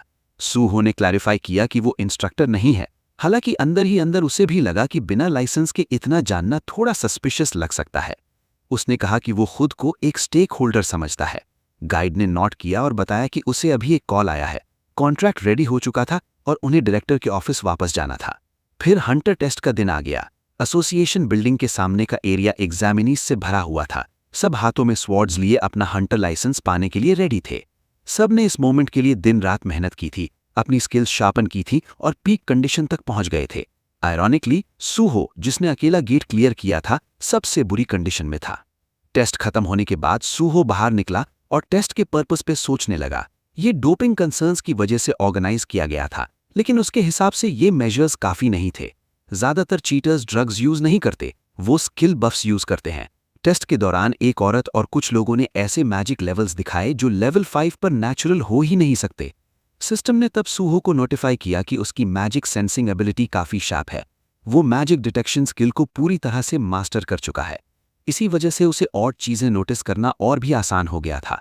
ऑफिशियली कुछ रिपोर्ट नहीं हुआ था, लेकिन वो पहले ही देख सकता था कि काफी लोग बफ्स के थ्रू चीट कर रहे हैं। उसे लगा अब इसे खत्म करना जरूरी है। चुलमन की तरफ देखकर सूहो को शुक्र था कि कम से कम एक इंसान ऑनेस्ट है। जब वो हॉल से गुजर रहा था जहां कैंडिडेट्स अपने टेस्ट डिस्कस कर रहे थे, तो उसे लगा जैसे वो खुद भी अनजाने में एक चीटर बन गया हो। चुलमन आया और पूछा टेस्ट कैसा गया। सूहो ने कहा कि वो कॉन्फिडेंट है कि पास हो जाएगा। फिर पूछा कि चुलमन वहां क्या कर रहा है। चुलमन ने बताया कि एसोसिएशन में हमेशा स्टाफ की कमी रहती है, इसलिए वो हेल्प कर रहा है। उसने ये भी सुना था कि ये रिटन टेस्ट अब तक का सबसे टफ था, लेकिन सूहो का कॉन्फिडेंस देखकर वो इम्प्रेस था। सूहो ने कहा कि उसे लगता है उसने सॉल्व कर लिया है और पूछा कि क्या वो एक बात उठा सकता है। चुलमन ने हाँ कर दी, बस टेस्ट के बारे में ना हो। सूहो ने कहा कि बात थोड़ी रिलेटेड है। उसने पॉइंट आउट किया कि टेस्ट के दौरान बफ्स के लिए कोई चेक्स नहीं हुए और पूछा क्यों। चुलमन ने पूछा बफ चेक से उसका क्या मतलब है। सूहो ने एक्सप्लेन किया कि एसोसिएशन यूरिन और ब्लड टेस्ट करती है ड्रग्स के लिए और पर्सनल आइटम्स कॉन्फिस्केट करती है गियर चीटिंग रोकने के लिए, लेकिन स्किल बेस्ड चीटिंग के लिए कोई चेक नहीं दिखा। उसने सजेस्ट किया कि मैजिक डिटेक्शन का यूज करके बफ्ड लोगों को ज्यादा इफेक्टिवली स्पॉट किया जा सकता है। चुलमन ने इनपुट अप्रिशिएट किया और प्रॉमिस किया कि प्रैक्टिकल एग्जाम से पहले इस पर देखेगा। सूहो ने कहा वो नेक्स्ट टेस्ट के लिए रेडी होगा। जाने से पहले चुलमन ने उसे रोका और कहा कि वो पर्सनल लेवल पर चाहता है कि सूहो अच्छा करे और फ्यूचर में दोनों साथ काम करें। उसने प्रैक्टिकल के लिए गुड लक विश किया और सूहो ने थैंक्स कहा। 30 मिनट्स बाद प्रैक्टिकल टेस्ट साइट पर अनाउंसर ने बताया कि डाइव कैप्सूल्स में इशू की वजह से एग्जाम 2 घंटे डिले हो गया है। सब कैंडिडेट्स को कैफेटेरिया में लंच लेने और फिर लाउंज या ट्रेनिंग एरिया में वेट करने को कहा गया, लेकिन सूहो को ये बात जम नहीं रही थी। ये बस एक बहाना लग रहा था। उसे शक था कि भाई चुलमन ने बफ चीटर्स पर एक्शन लेना शुरू कर दिया है। जैसे उसने सोचा था, 1200 कैंडिडेट्स और 10% से कम पास रेट के साथ चीटर्स को पकड़ना पास रेट को ईजिली 7% तक गिरा सकता है। ऐसी कंडीशन में जो भी पास करेगा वो अनडाउटेडली टॉप टियर टैलेंट होगा। सूहो ने डिसाइड किया कि वो बाकी कैंडिडेट्स को ऑब्जर्व करेगा, देखने के लिए कौन वर्थ वॉचिंग है। तभी कुछ आवाजें उसका ध्यान खींच लेती हैं। एक आदमी दूसरे को मैच के लिए चैलेंज कर रहा था। दूसरा आदमी गुस्से में बोला कि पीछे हट जा और फाइट्स पिक करना बंद कर। पहले वाले ने क्लैरिफाई किया कि वो बस स्पार करना चाहता है, मजाक में कहकर कि शायद सामने वाला अपनी स्किल एक्सपोज होने से डरता है। इरिटेट होकर दूसरे ने उसे धक्का दिया और बोला सामने मत आ। तब पहले ने एक वुडन स्वॉर्ड उठाई और पूछा कि अगर वो पहले स्ट्राइक करे तो क्या होगा। बात बढ़ने से पहले ही सूहो ने बीच में आकर उसकी स्ट्राइक को ब्लॉक कर दिया, जिससे अटैकर पीछे हट गया। दूसरा आदमी शॉक में पूछता है कि क्या सूहो पागल हो गया है, लेकिन सूहो शांत तरीके से कहता है कि वो हैंडल करेगा और उसे दूर रहने को बोलता है। आदमी पूछता है सूहो कौन है, क्या वो कोई ऑफिसर है। सूहो कहता है कि वो बस एक टेस्ट टेकर है, लेकिन वॉर्न करता है कि ऐसे बंदे से उलझना सिर्फ बेकार का ट्रबल लाएगा, इसलिए उसे छोड़ देना ही बेहतर है। अटैकर पूछता है कि सूहो बीच में क्यों पड़ रहा है। सूहो मुस्कुराता है, अपना इंट्रोडक्शन देता है और ऑफर करता है कि अगर वो इतना ही ईगर है तो वो उसका स्पारिंग पार्टनर बन सकता है। लेकिन अटैकर इंप्रेस नहीं होता। वो हंसी उड़ाता है और कहता है कि सूहो जैसे वीक बंदे के साथ टाइम वेस्ट नहीं करेगा। वीक शब्द सूहो को चुभता है। अटैकर कहता है कि सूहो बस पहले लकी था और वॉर्न करता है कि ज्यादा एरोगेंट ना बने और यहां से चला जाए। लेकिन सूहो बात पलट देता है और पूछता है क्या वो डर गया है। गुस्से में आदमी पूछता है इसका क्या मतलब है। सूहो कहता है कि चलो चेक कर लेते हैं कि वो सिर्फ लक था या नहीं, हिंट देते हुए कि शायद सामने वाला टेस्ट करने से डरता है। प्रोवोक्ड होके आदमी चैलेंज एक्सेप्ट कर लेता है, गालियां देता हुआ, और सूहो को क्राउड का एक और कावर्ड कहकर इंसल्ट करता है।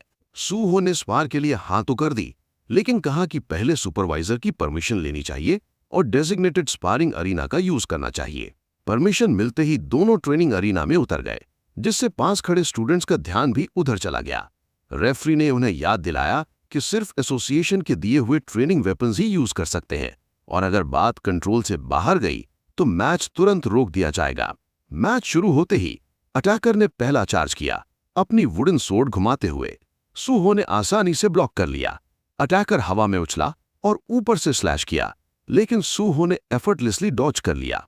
गुस्से और सरप्राइज से भरा अटैकर चिल्लाया कि वो सूहो को चीर देगा, लेकिन सूहो ने उसकी वुडन सोर्ड पर पैर रख दिया और उसे टॉन्ट करते हुए बोला कि वो कितना पैथेटिकली वीक है। ये इंसल्ट सुनते ही अटैकर का कंट्रोल टूट गया। इस आदमी का नाम पार्क योंग था। उसे मैड स्वॉर्ड्समैन के नाम से जाना जाता था, जो स्ट्रेंथ के पीछे पागल था और हमेशा स्किल्ड ओपोनेंट्स को ढूंढता रहता था। पावर की उसकी प्यास ने उसे एक रिलेंटलेस फाइटर बना दिया था। सूहो को याद था कि पिछली मुलाकात में योंग कितना स्किल था, इसलिए उसे यहां सेम बैच के टेस्ट टेकर्स में देखकर वो थोड़ा हैरान हुआ। उसे तुरंत समझ आ गया कि अगर इसे अब नहीं रोका गया तो ये फिर से वही गलतियां दोहराएगा। बिना वार्निंग के सूहो ने एक पावरफुल किक मारी जो योंग को उड़ाकर जमीन पर पटक देती है। जमीन पर गिरते ही सूहो ने उसकी पहले वाली एरोगेंस का मजाक उड़ाया। शॉक में योंग ने पूछा कि सूहो इतना स्ट्रांग कैसे है। सूहो ने शांत तरीके से वार्न किया कि अंधाधुंध चार्ज करना काम नहीं करता और हिंट दिया कि योंग ने शायद कभी लेवल 10 जैसी पावर का सामना ही नहीं किया। उसके पहले के ज्यादातर ओपोनेंट्स शायद लेवल 5 से आगे ही नहीं गए थे। फिर से खड़े होते हुए योंग ने स्मर्क के साथ माना कि सूहो कुछ ज्यादा ही काम है और अनाउंस किया कि अब वो पूरी ताकत लगाएगा। सूहो ने इसका स्वागत किया। योंग ने अटैक्स की बारिश कर दी, लेकिन सूहो ने सिर्फ एक हाथ से सोर्ड पकड़कर सब कुछ आसानी से डॉज कर लिया। योंग के अटैक्स में अब पहले से ज्यादा वेट था और सूहो ने इस चेंज को एक्नॉलेज किया। फिर योंग ने अपनी signature dragon sword technique use करते हुए ऑल इन चला गया। तलवारों के टकराते ही तेज चमक उतरी। योंग को लगा उसने डिसाइसिव हिट लगा दी है और वो सेलिब्रेट करने लगा, लेकिन जब रोशनी छटी सूहो बिल्कुल सेफ खड़ा था। उसने अटैक ब्लॉक कर लिया। शॉक में कांपते हुए योंग ने एक्सप्लेनेशन मांगी। सूहो ने स्मर्क करते हुए कहा कि अटैक बहुत स्लो था। असल में योंग सिर्फ ड्रैगन स्वॉर्ड टेक्निक का एक बेसिक वर्जन ही यूज कर पाया था। हंटर लाइसेंस के बिना असली टेक्निक मास्टर करना पॉसिबल ही नहीं होता। इस ह्यूमिलिएशन से भड़के हुए योंग ने फिर से चार्ज किया, लेकिन सूहो ने हर एक अटैक को आसानी से डॉज कर लिया। एक मोमेंट पर सूहो क्राउज में आ गया, जैसे जानबूझकर बेट कर रहा हो। जैसे ही योंग चिल्लाया कि मैच खत्म हो गया है, सूहो ने एक पावरफुल अपवर्ड स्ट्राइक सीधे उसके चिन पर मारी, उसे तुरंत नॉकआउट करते हुए। योंग जमीन पर गिर पड़ा, हारा हुआ और डेज्ड, समझने की कोशिश करता हुआ कि आखिर हुआ क्या। सूहो ने शांत तरीके से फिर से रिपीट किया कि उसके अटैक्स बस स्लो थे। योंग गुस्से से भरा हुआ था, लेकिन वो बस जमीन पर पड़े पड़े सूहो का नाम ही गुनगुना सकता था। ये सब देखकर सूहो को समझ आ गया कि अब योंग का ऑब्सेशन सिर्फ उसे हराने पर ही टिक जाएगा, बाकी सबको इग्नोर करते हुए। ये डिस्ट्रैक्शन हो जाने के बाद सूहो को लगा टेस्टिंग सेंटर शायद अब थोड़ा शांत हो जाएगा। उधर जो सुपरवाइजर सब कुछ ऑब्जर्व कर रहे थे वो पूरी तरह स्टंट थे, जैसे अपनी डे ड्रीमिंग से झटके में बाहर आ गए हों। सूहो ने कैजुअली उनसे कहा कि उसने गलती से पार्क योंग को नॉकआउट कर दिया है और उनसे रिक्वेस्ट की कि वो उसका ख्याल रख ले। अगले सीन में सूहो एक ऐसे रूम में बैठा था जहां कई तरह की मशीन्स लगी हुई थीं। आसपास देखकर उसे लगा कि पहले से ज्यादा स्किल्ड लोग मौजूद हैं, शायद एंटी डोपिंग इंस्पेक्टर्स जो टेक्नीशियंस का डिस्गाइज पहने हुए थे। जैसे जैसे रूम में शोर बढ़ता गया, सूहो विजिबली इरिटेट हो गया, क्लियरली चाहता था कि ये सब लोग यहां से चले जाएं। एक टेक्नीशियन उसके पास आया और उसे लेटने को कहा। फिर उसने समझाया कि डाइव प्रोसेस के दौरान अगर कुछ भी गलत लगे तो इमरजेंसी बटन कैसे यूज करना है। सूहो ने कंफर्म किया कि उसे सब समझ आ गया है। सिस्टम पावर ऑन होते ही सूहो लेट गया और उसके सिर के दोनों साइड्स पर केबल्स कनेक्ट किए गए। एक सिस्टम विंडो अपीयर हुई जो बताती है कि hunter practical test program activate हो गया है। जैसे ही सूहो की कॉन्शियसनेस सिमुलेशन से कनेक्ट हुई, डाइव प्रोग्रेस धीरे धीरे बढ़ता गया। 5%, फिर 40%, फिर 77% और आखिरकार 100%। कनेक्शन सक्सेसफुल रहा और हीलर क्लास का टेस्ट सिनेरियो शुरू हो गया। आंखें खोलते ही सूहो ने खुद को एक बिल्कुल अलग दुनिया में पाया। तुरंत उसे समझ आ गया कि ये टेस्ट आसान नहीं होने वाला, खासकर जब हीलर एग्जाम में पास होने वालों की संख्या इतनी कम होती है। उसके सामने जख्मी लोग मदद के लिए पुकार रहे थे, कुछ रबल के नीचे फंसे हुए थे। एक लड़की खासकर एक बड़े पत्थर को उठाने की डेस्परेट कोशिश कर रही थी। इस कियोटिक सीन को देखते हुए सूहो ने मन ही मन हंटर एसोसिएशन को काफी रूथलेस कहा। पूरा सीन पहले से ही ट्रोमैटिक लग रहा था। आगे बढ़ने से पहले प्रैक्टिकल टेस्ट का कॉन्टेक्स्ट समझना जरूरी है। ये हंटर एग्जाम का सेंटरपीस माना जाता है। इसका मेन गोल होता है कि कैंडिडेट अपनी चोजन क्लास के लिए कितना फिट है। हर साल सिमुलेशन सिनारियोज बदलते रहते हैं और पास होने के क्राइटेरिया भी। आमतौर पर ये टेस्ट 1-on-1 फाइट्स या एनिमीज की वेव सर्वाइव करने पर बेस्ड होते हैं।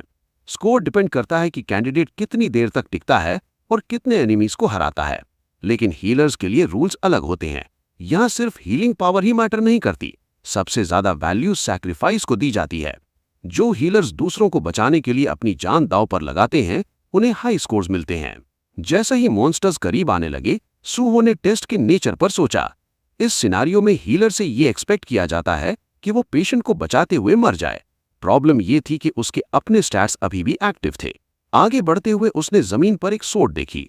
उसे देखकर उसे समझ आ गया कि मरने से पहले उसे काफी बीटिंग लेनी पड़ेगी। दूसरों की तरह उसने बिना सोचे मरने की लॉजिक पर सवाल उठाया। एक बार मरना ही काफी था उसके लिए। पास ही लोग मॉन्स्टर्स को देखकर चीख रहे थे, लेकिन सूहो जानता था कि ये चीखें सिर्फ इल्यूजन्स हैं। रियलिटी में उसके इर्द गिर्द सिर्फ लाशें ही थीं। वो एक डरी हुई लड़की के पास गया और पूछा कि क्या वो ठीक है। कांपते हुए लड़की ने कहा कि मॉन्स्टर्स वापस आएंगे और उन्हें भागना चाहिए। लेकिन सूहो को असली मिशन पता था। उसे एंड तक उस लड़की को प्रोटेक्ट करना था। उसे रीअश्योर करते हुए उसने प्रॉमिस किया कि रेस्क्यू टीम आएगी और तब तक वो उसे सेफ रखेगा। रिजॉल्व के साथ वो वहीं खड़ा रहा, आते हुए मॉन्स्टर्स का सामना करने के लिए। उधर ऑब्जर्वेशन रूम में प्लेयर्स एक एक करके सिमुलेशन पॉड से बाहर आ रहे थे। एक बंदा निकला और सोचने लगा कि वो और बेटर कर सकता था। एक वुमेन ने उसके एफर्ट अप्रिशिएट किए और उसे अपना सामान लेकर बाहर जाने को कहा। फिर वो एक और पॉड के पास गई और स्क्रीन चेक की। उस पर पार्टिसिपेंट डिटेल्स दिख रही थी। Kang Jin Yong, archer class, time 9 minutes 4 seconds. उसने कमेंट किया कि इस सीजन स्कोर्स काफी लो है क्योंकि टेस्ट मुश्किल था। क्यूरियस होकर उसने डायरेक्टर शिन से पूछा कि सूहो कितनी देर से अंदर है। शिन ने जवाब दिया 30 मिनट्स। शॉक में उसने नंबर दोबारा रिपीट किया। उसे यकीन ही नहीं हो रहा था। तुरंत सूहो के मशीन के पास जाकर उसने खुद डिस्प्ले चेक किया। 30 मिनट्स। अभी भी डिसबिलीफ में उसने पूछा कि क्या सूहो वॉरियर है। शिन ने करेक्ट किया कि सूहो हीलर है। वो मानने को तैयार नहीं था और शिन पर झूठ बोलने का इल्जाम लगाया। लेकिन शिन ने सूट की तरफ इशारा करते हुए जो सूहो पकड़े बैठा था और उसे ध्यान से देखने को कहा। दोनों ने मिलकर सिमुलेशन फुटेज रिव्यू की। सूहो को एक्शन में देखकर उसने फिर से पूछा कि क्या वो सच में हीलर है। उसकी कॉम्बैट एबिलिटी देखकर वो सोचने लगी कि कहीं उसे मरने के लिए डिस्क्वालीफाई तो नहीं किया जाएगा। लेकिन डायरेक्टर शिन ने क्लैरिफाई किया कि मरना कोई मैंडेटरी रूल नहीं है। टेस्ट का असली पर्पस पेशेंट को एंड तक प्रोटेक्ट करना है। सूहो सारी कंडीशंस मीट कर रहा था। उसने कभी पेशेंट को अबैंडन नहीं किया। उसके पास रहकर फाइट की और लगातार हील करता रहा। वो अपनी जान दांव पर लगाकर उसे प्रोटेक्ट कर रहा था। जब तक कंडीशंस पूरी हो रही हैं, डिस्क्वालिफिकेशन का सवाल ही नहीं उठता। ये सुनकर वुमेन कंक्लूड करती है कि इस एग्जाम का टॉप स्कोर पहले ही डिसाइड हो चुका है। उधर सूहो सिमुलेशन के अंदर अभी भी फाइट कर रहा था। अपनी इनक्रेडिबल स्किल के साथ वो मॉन्स्टर्स को एक ही ब्लो में काट रहा था। लेकिन विक्ट्री के बाद भी उसे लगा कि ये काफी नहीं है। उसे और तेज होना था। जैसे जैसे और मॉन्स्टर्स आए, उसने एक एक करके एलिमिनेट कर दिया, बिना फोकस तोड़े। आखिरकार उसने सबको वाइप आउट कर दिया। तब एक सिस्टम मैसेज पॉपअप हुआ। Your understanding of the skill foot play is very high. Congratulations, you've mastered foot play. Message पढ़कर सूहो को समझ आया कि चाहे ये सिमुलेशन हो, लेकिन क्योंकि ये रियल वर्ल्ड मैकेनिक्स पर बेस्ड है, इसलिए सिस्टम फिर भी उसकी फिजिकल कंट्रोल को रिकॉग्नाइज कर सकता है। सिस्टम ने एक्नॉलेज किया कि वो डायरेक्टली अपना बॉडी कंट्रोल कर रहा है, इसलिए फिजिकल स्किल्स यहां भी मास्टर की जा सकती हैं। एक्सपीरियंस रियल कॉम्बैट से कम था, लेकिन ट्रेनिंग के लिए ये फिर भी एक अच्छा तरीका था। स्वॉर्डमैनशिप के साथ साथ उसने कई और स्किल्स भी पिक की और सारी बेसिक स्वॉर्ड टेक्निक्स को ए रैंक तक अपग्रेड कर लिया। कोई एक्सपीरियंस पॉइंट्स या आइटम रिवॉर्ड्स नहीं मिले, लेकिन रिजल्ट्स फिर भी सैटिस्फाइंग थे। अगर वो आगे चलकर अपनी सारी स्वॉर्ड स्किल्स को ए रैंक या उससे ऊपर ले जा सके, तो शायद वो पार्क योंग जैसी ड्रैगन स्वॉर्ड टेक्निक भी डेवलप कर सके। फिर एक और मैसेज आया, great achievement, your understanding of swordsmanship surpasses everyone else. The system is impressed by your unique style and wishes to register it. Would you like to create a new swordmanship skill by combining your basic sword techniques and foot play? सूहो मुस्कुराया। आखिरकार अपना खुद का style बनाने के लिए ready था, guardian sword. एक कंफर्मेशन विंडो आई पूछते हुए कि क्या ये ऑफिशियल नाम होगा। सूहो ने कंफर्म कर दिया। एक और मैसेज ने उसे सुप्रीम मास्टरी के लिए कंग्रेचुलेट किया और एक नई यूनिक स्वॉर्डमैनशिप स्किल के क्रिएशन को रिकॉग्नाइज किया, गार्डियन स्वॉर्ड एस। ये नई एबिलिटी उसकी सारी स्वॉर्ड और फुटवर्क स्किल्स के इफेक्ट्स को 50% तक बूस्ट करती है। इस बड़ी अचीवमेंट के रिवॉर्ड के तौर पर सिस्टम ने उसे 10 बोनस स्टैक पॉइंट्स दिए और उम्मीद जाहिर की कि सूहो स्वॉर्ड के रास्ते पर चलता रहे। एक फाइनल मैसेज ने कंफर्म किया कि उसने स्वॉर्ड मास्टरी एस अनलॉक कर ली है, जो सिर्फ उन लोगों को मिलता है जिन्होंने स्वॉर्ड्समैनशिप को गहरा समझा हो। इसके साथ स्वॉर्ड टेक्निक सीखने और यूज करने पर लगे सारे रिस्ट्रिक्शंस हट गए। स्वॉर्ड से जुड़ी सारी एबिलिटीज पर एक और 50% बूस्ट मिल गया और स्वॉर्ड यूज से जुड़ी हर लिमिटेशन रिमूव हो गई। सूहो चुपचाप अपनी पिछली जिंदगी को याद करता है। उस वक्त इस लेवल तक पहुंचने में उसे 10 साल से भी ज्यादा लग गए थे, लेकिन अब उस जिंदगी का नॉलेज साथ होने की वजह से उसकी प्रोग्रेस काफी तेज हो गई थी। उसे एहसास हुआ कि उसकी वैल्यू कितनी ज्यादा बढ़ चुकी है। अपना फोकस वापस एग्जाम पर लाते हुए उसे याद आया कि मॉन्स्टर्स की संख्या पहले से फिक्स थी और वो सोचने लगा कि पूरे सेटअप को तैयार करने में कितनी मेहनत लगी होगी। अब जब उसके सारे ऑब्जेक्टिव्स कंप्लीट हो चुके थे, सिर्फ 2 रास्ते बचे थे, या तो मॉन्स्टर्स के हाथों मर जाए या फिर सबको खत्म कर दे। उधर लाइव फुटेज देख रहे सुपरवाइजर्स बिल्कुल बोल नहीं पा रहे थे। जो उन्होंने देखा था उस पर यकीन करना मुश्किल था। प्रैक्टिकल एग्जाम्स की हिस्ट्री में पहली बार किसी ने एक भी मॉन्स्टर जिंदा नहीं छोड़ा था। वो सिर्फ उसकी कॉम्बैट पावर से ही नहीं बल्कि इस बात से भी हैरान थे कि उसने पेशेंट को सक्सेसफुली हील भी किया था। एक एग्जामिनर ने मजाक में कहा कि रैंकिंग चेक करने की जरूरत नहीं है, विनर ऑलरेडी क्लियर है। कुछ दिन बाद सीन हेक्सागन गिल्ड के हेडक्वार्टर्स में शिफ्ट होता है। एक कॉन्फिडेंट गिल्ड मेंबर बोलता है कि उनका स्टूडेंट केन इस साल का टॉप स्कोरर जरूर होगा। दूसरा मेंबर भी एग्री करता है, अपनी ट्रेनिंग एफर्ट्स पर प्राउड फील करते हुए। लेकिन तब किसी की नजर एक कॉन्ग्रेचुलेटरी लेटर पर पड़ती है जो जोर से पढ़ा जाता है। कंफ्यूजन फैल जाता है। केन टॉप स्कोरर नहीं था, लेटर पर लिखा नाम अंशु हो था। सब लोग स्टन हो जाते हैं।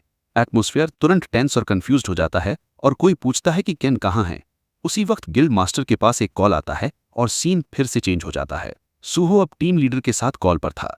टीम लीडर ने लेट कॉन्ग्रेचुलेशंस के लिए माफी मांगी, बताते हुए कि वो काम में बहुत बिजी था, लेकिन उसने सुहो को हाईएस्ट स्कोर लाने के लिए दिल से प्रेज किया। उसने माना कि उसे इतनी कंसिस्टेंसी की उम्मीद नहीं थी।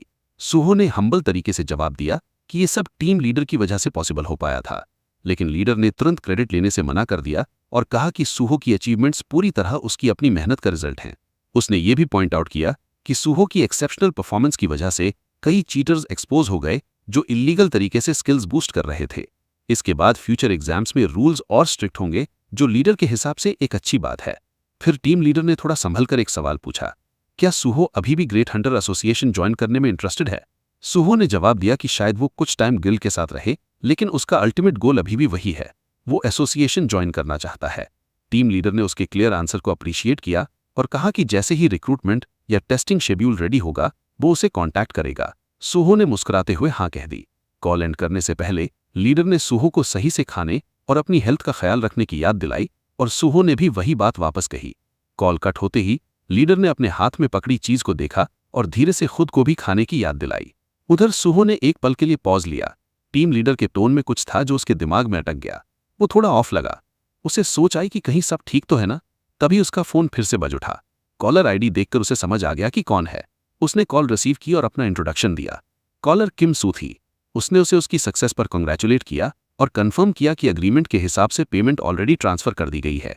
सुहो ने उसकी एफिशिएंसी को एक्नॉलेज किया और उनकी बड़ी गिल्ड की प्रोफेशनलिज्म की तारीफ की। फिर उसका प्रपोजल आया।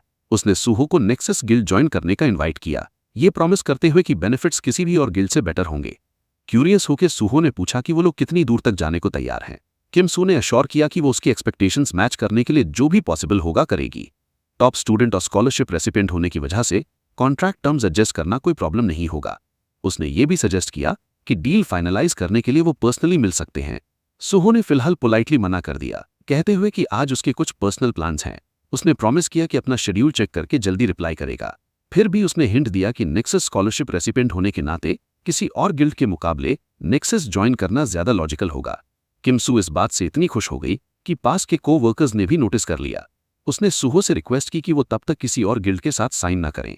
उसकी एंथुजियाज्म देखकर सुहो हंसा और जल्दी मिलने पर अग्री कर गया। कॉल एंड होते ही सुहो मुस्कुरा रहा था, अभी भी उसकी एक्साइटेड आवाज का एको महसूस करते हुए। उसी पल टैक्सी ड्राइवर ने बताया कि वो पहुंच गए हैं। सुहो ने थैंक यू कहा और गाड़ी से उतर गया। बाहर खड़े होकर उसने अब तक जो कुछ भी हुआ था उस पर सोचा। टेस्ट क्लियर हो चुका था, लाइसेंस मिल चुका था, पेमेंट भी आ चुकी थी। अब उसकी जर्नी का अगला चैप्टर सीधे उसके सामने था। शांत डिटर्मिनेशन के साथ वो आगे बढ़ा, फार्मिंग शुरू करने के लिए ready. Light house general market में सुहो ने अपना फोन चेक किया और सोचा कि कितनी जल्दी उसने जरूरी चीजें इकट्ठी कर ली हैं। अब सिर्फ एक चीज बची थी, वेपन खरीदना। इसी गोल के साथ वो एक छोटी सी छुपी हुई दुकान पर पहुंचता है, जानबूझकर भीड़भाड़ वाली दुकानों से बचकर, क्योंकि उसे श्योर नहीं था कि वहां उसे वो चीज मिलेगी जो वो ढूंढ रहा है। बाहर खड़े होकर वो सोचता है कि शायद ये शांत सी जगह ही सही वेपन छुपाकर बैठी हो।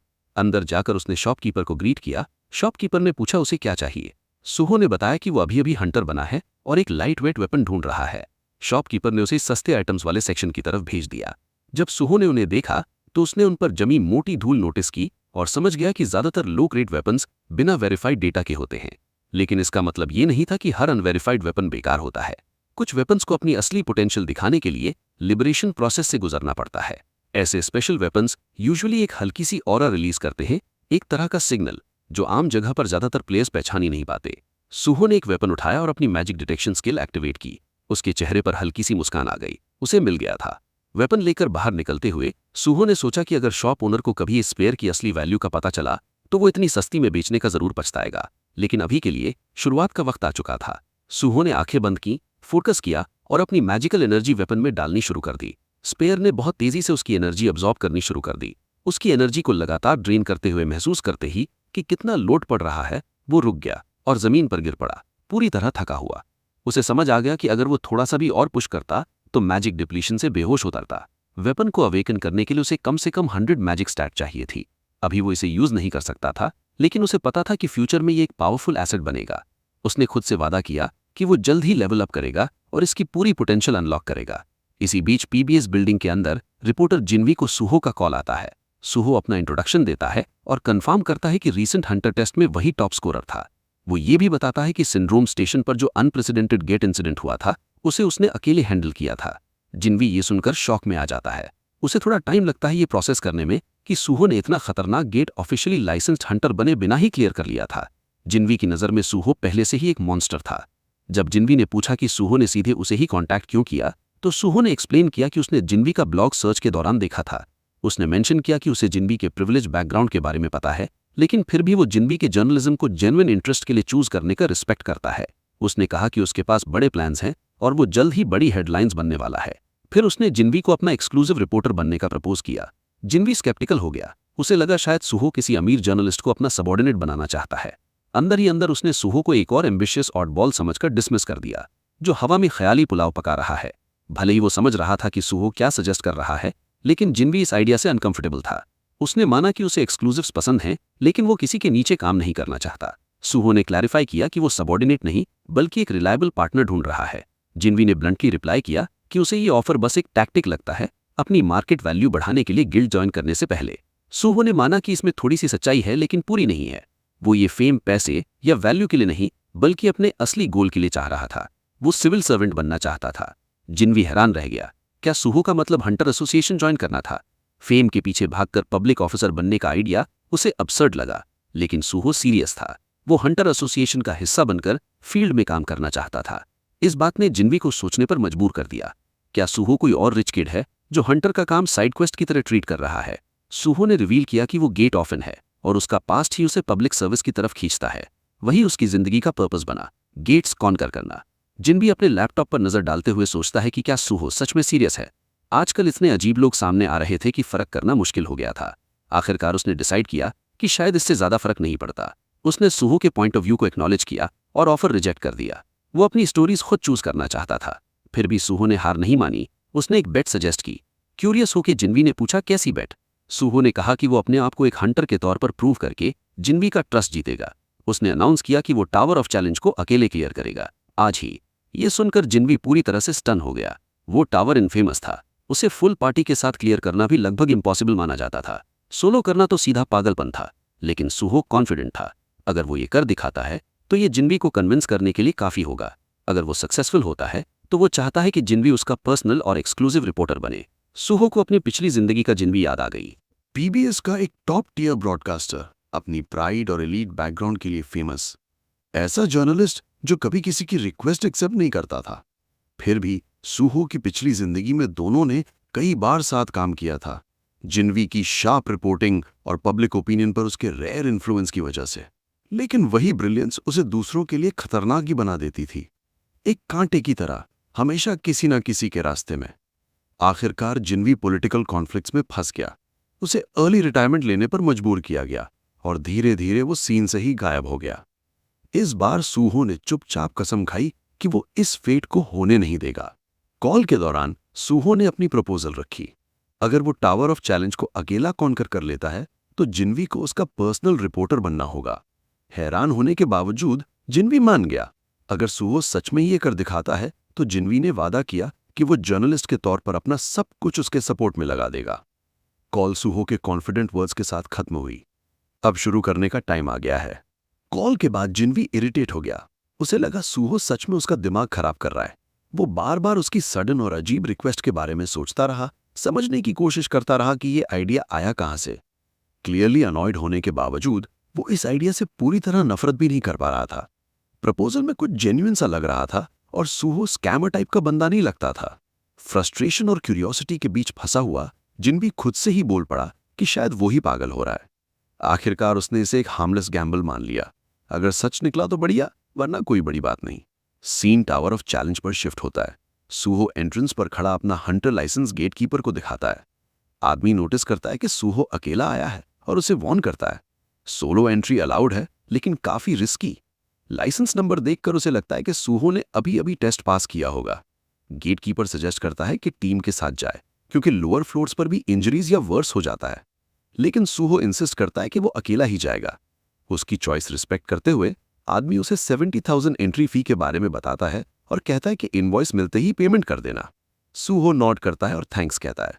जैसे ही वो आगे बढ़ता है, गेटकीपर पीछे से चिल्लाता है कि सावधान रहें और अगर ज्यादा डेंजर लगे तो रिट्रीट कर जाए। सूहो बस सर हिलाता है और अंदर चला जाता है। चलते हुए सूहो टावर ऑफ चैलेंज के बारे में सोचता है। ये वाइडली नोन है कि ये लेवल 20 से नीचे के प्लेयर्स के लिए ट्रेनिंग ग्राउंड है। ये एक पब्लिक गेट है, गवर्नमेंट मेंटेन करती है ताकि प्लेयर्स यहां आकर स्ट्रांग बन सके। अब जब उसका लेवल रीसेट हो चुका है तो फ्रेश स्टार्ट के लिए इससे बेहतर जगह कोई नहीं। जैसे ही वो दरवाजा खोलता है और अंदर कदम रखता है, सिस्टम तुरंत उसकी एंट्री अनाउंस करता है। उसे बताया जाता है कि वो कभी भी गिव अप कर सकता है और जैसे ही वो विड्रॉल डिक्लेयर करेगा, तुरंत एंट्रेंस पर टेलीपोर्ट कर दिया जाएगा। सूहो अपनी स्वॉर्ड समन करता है और उसी पल system first floor challenge start कर देता है। एक स्लाइम मॉन्स्टर अपीयर होता है और अटैक करता है। फाइट के दौरान सूहो नोटिस करता है कि मॉन्स्टर का साइज बड़ा है और स्पीड सरप्राइजिंगली ज्यादा है, जो उसे एक पल के लिए ऑफ गार्ड कर देता है। लेवल 1 क्रीचर होने के बावजूद, जिसमें लगभग कोई अटैक पावर नहीं है, उसकी मूवमेंट्स अनोइंग है और अगर उसमें फंस गया तो स्पीड स्लो हो सकती है।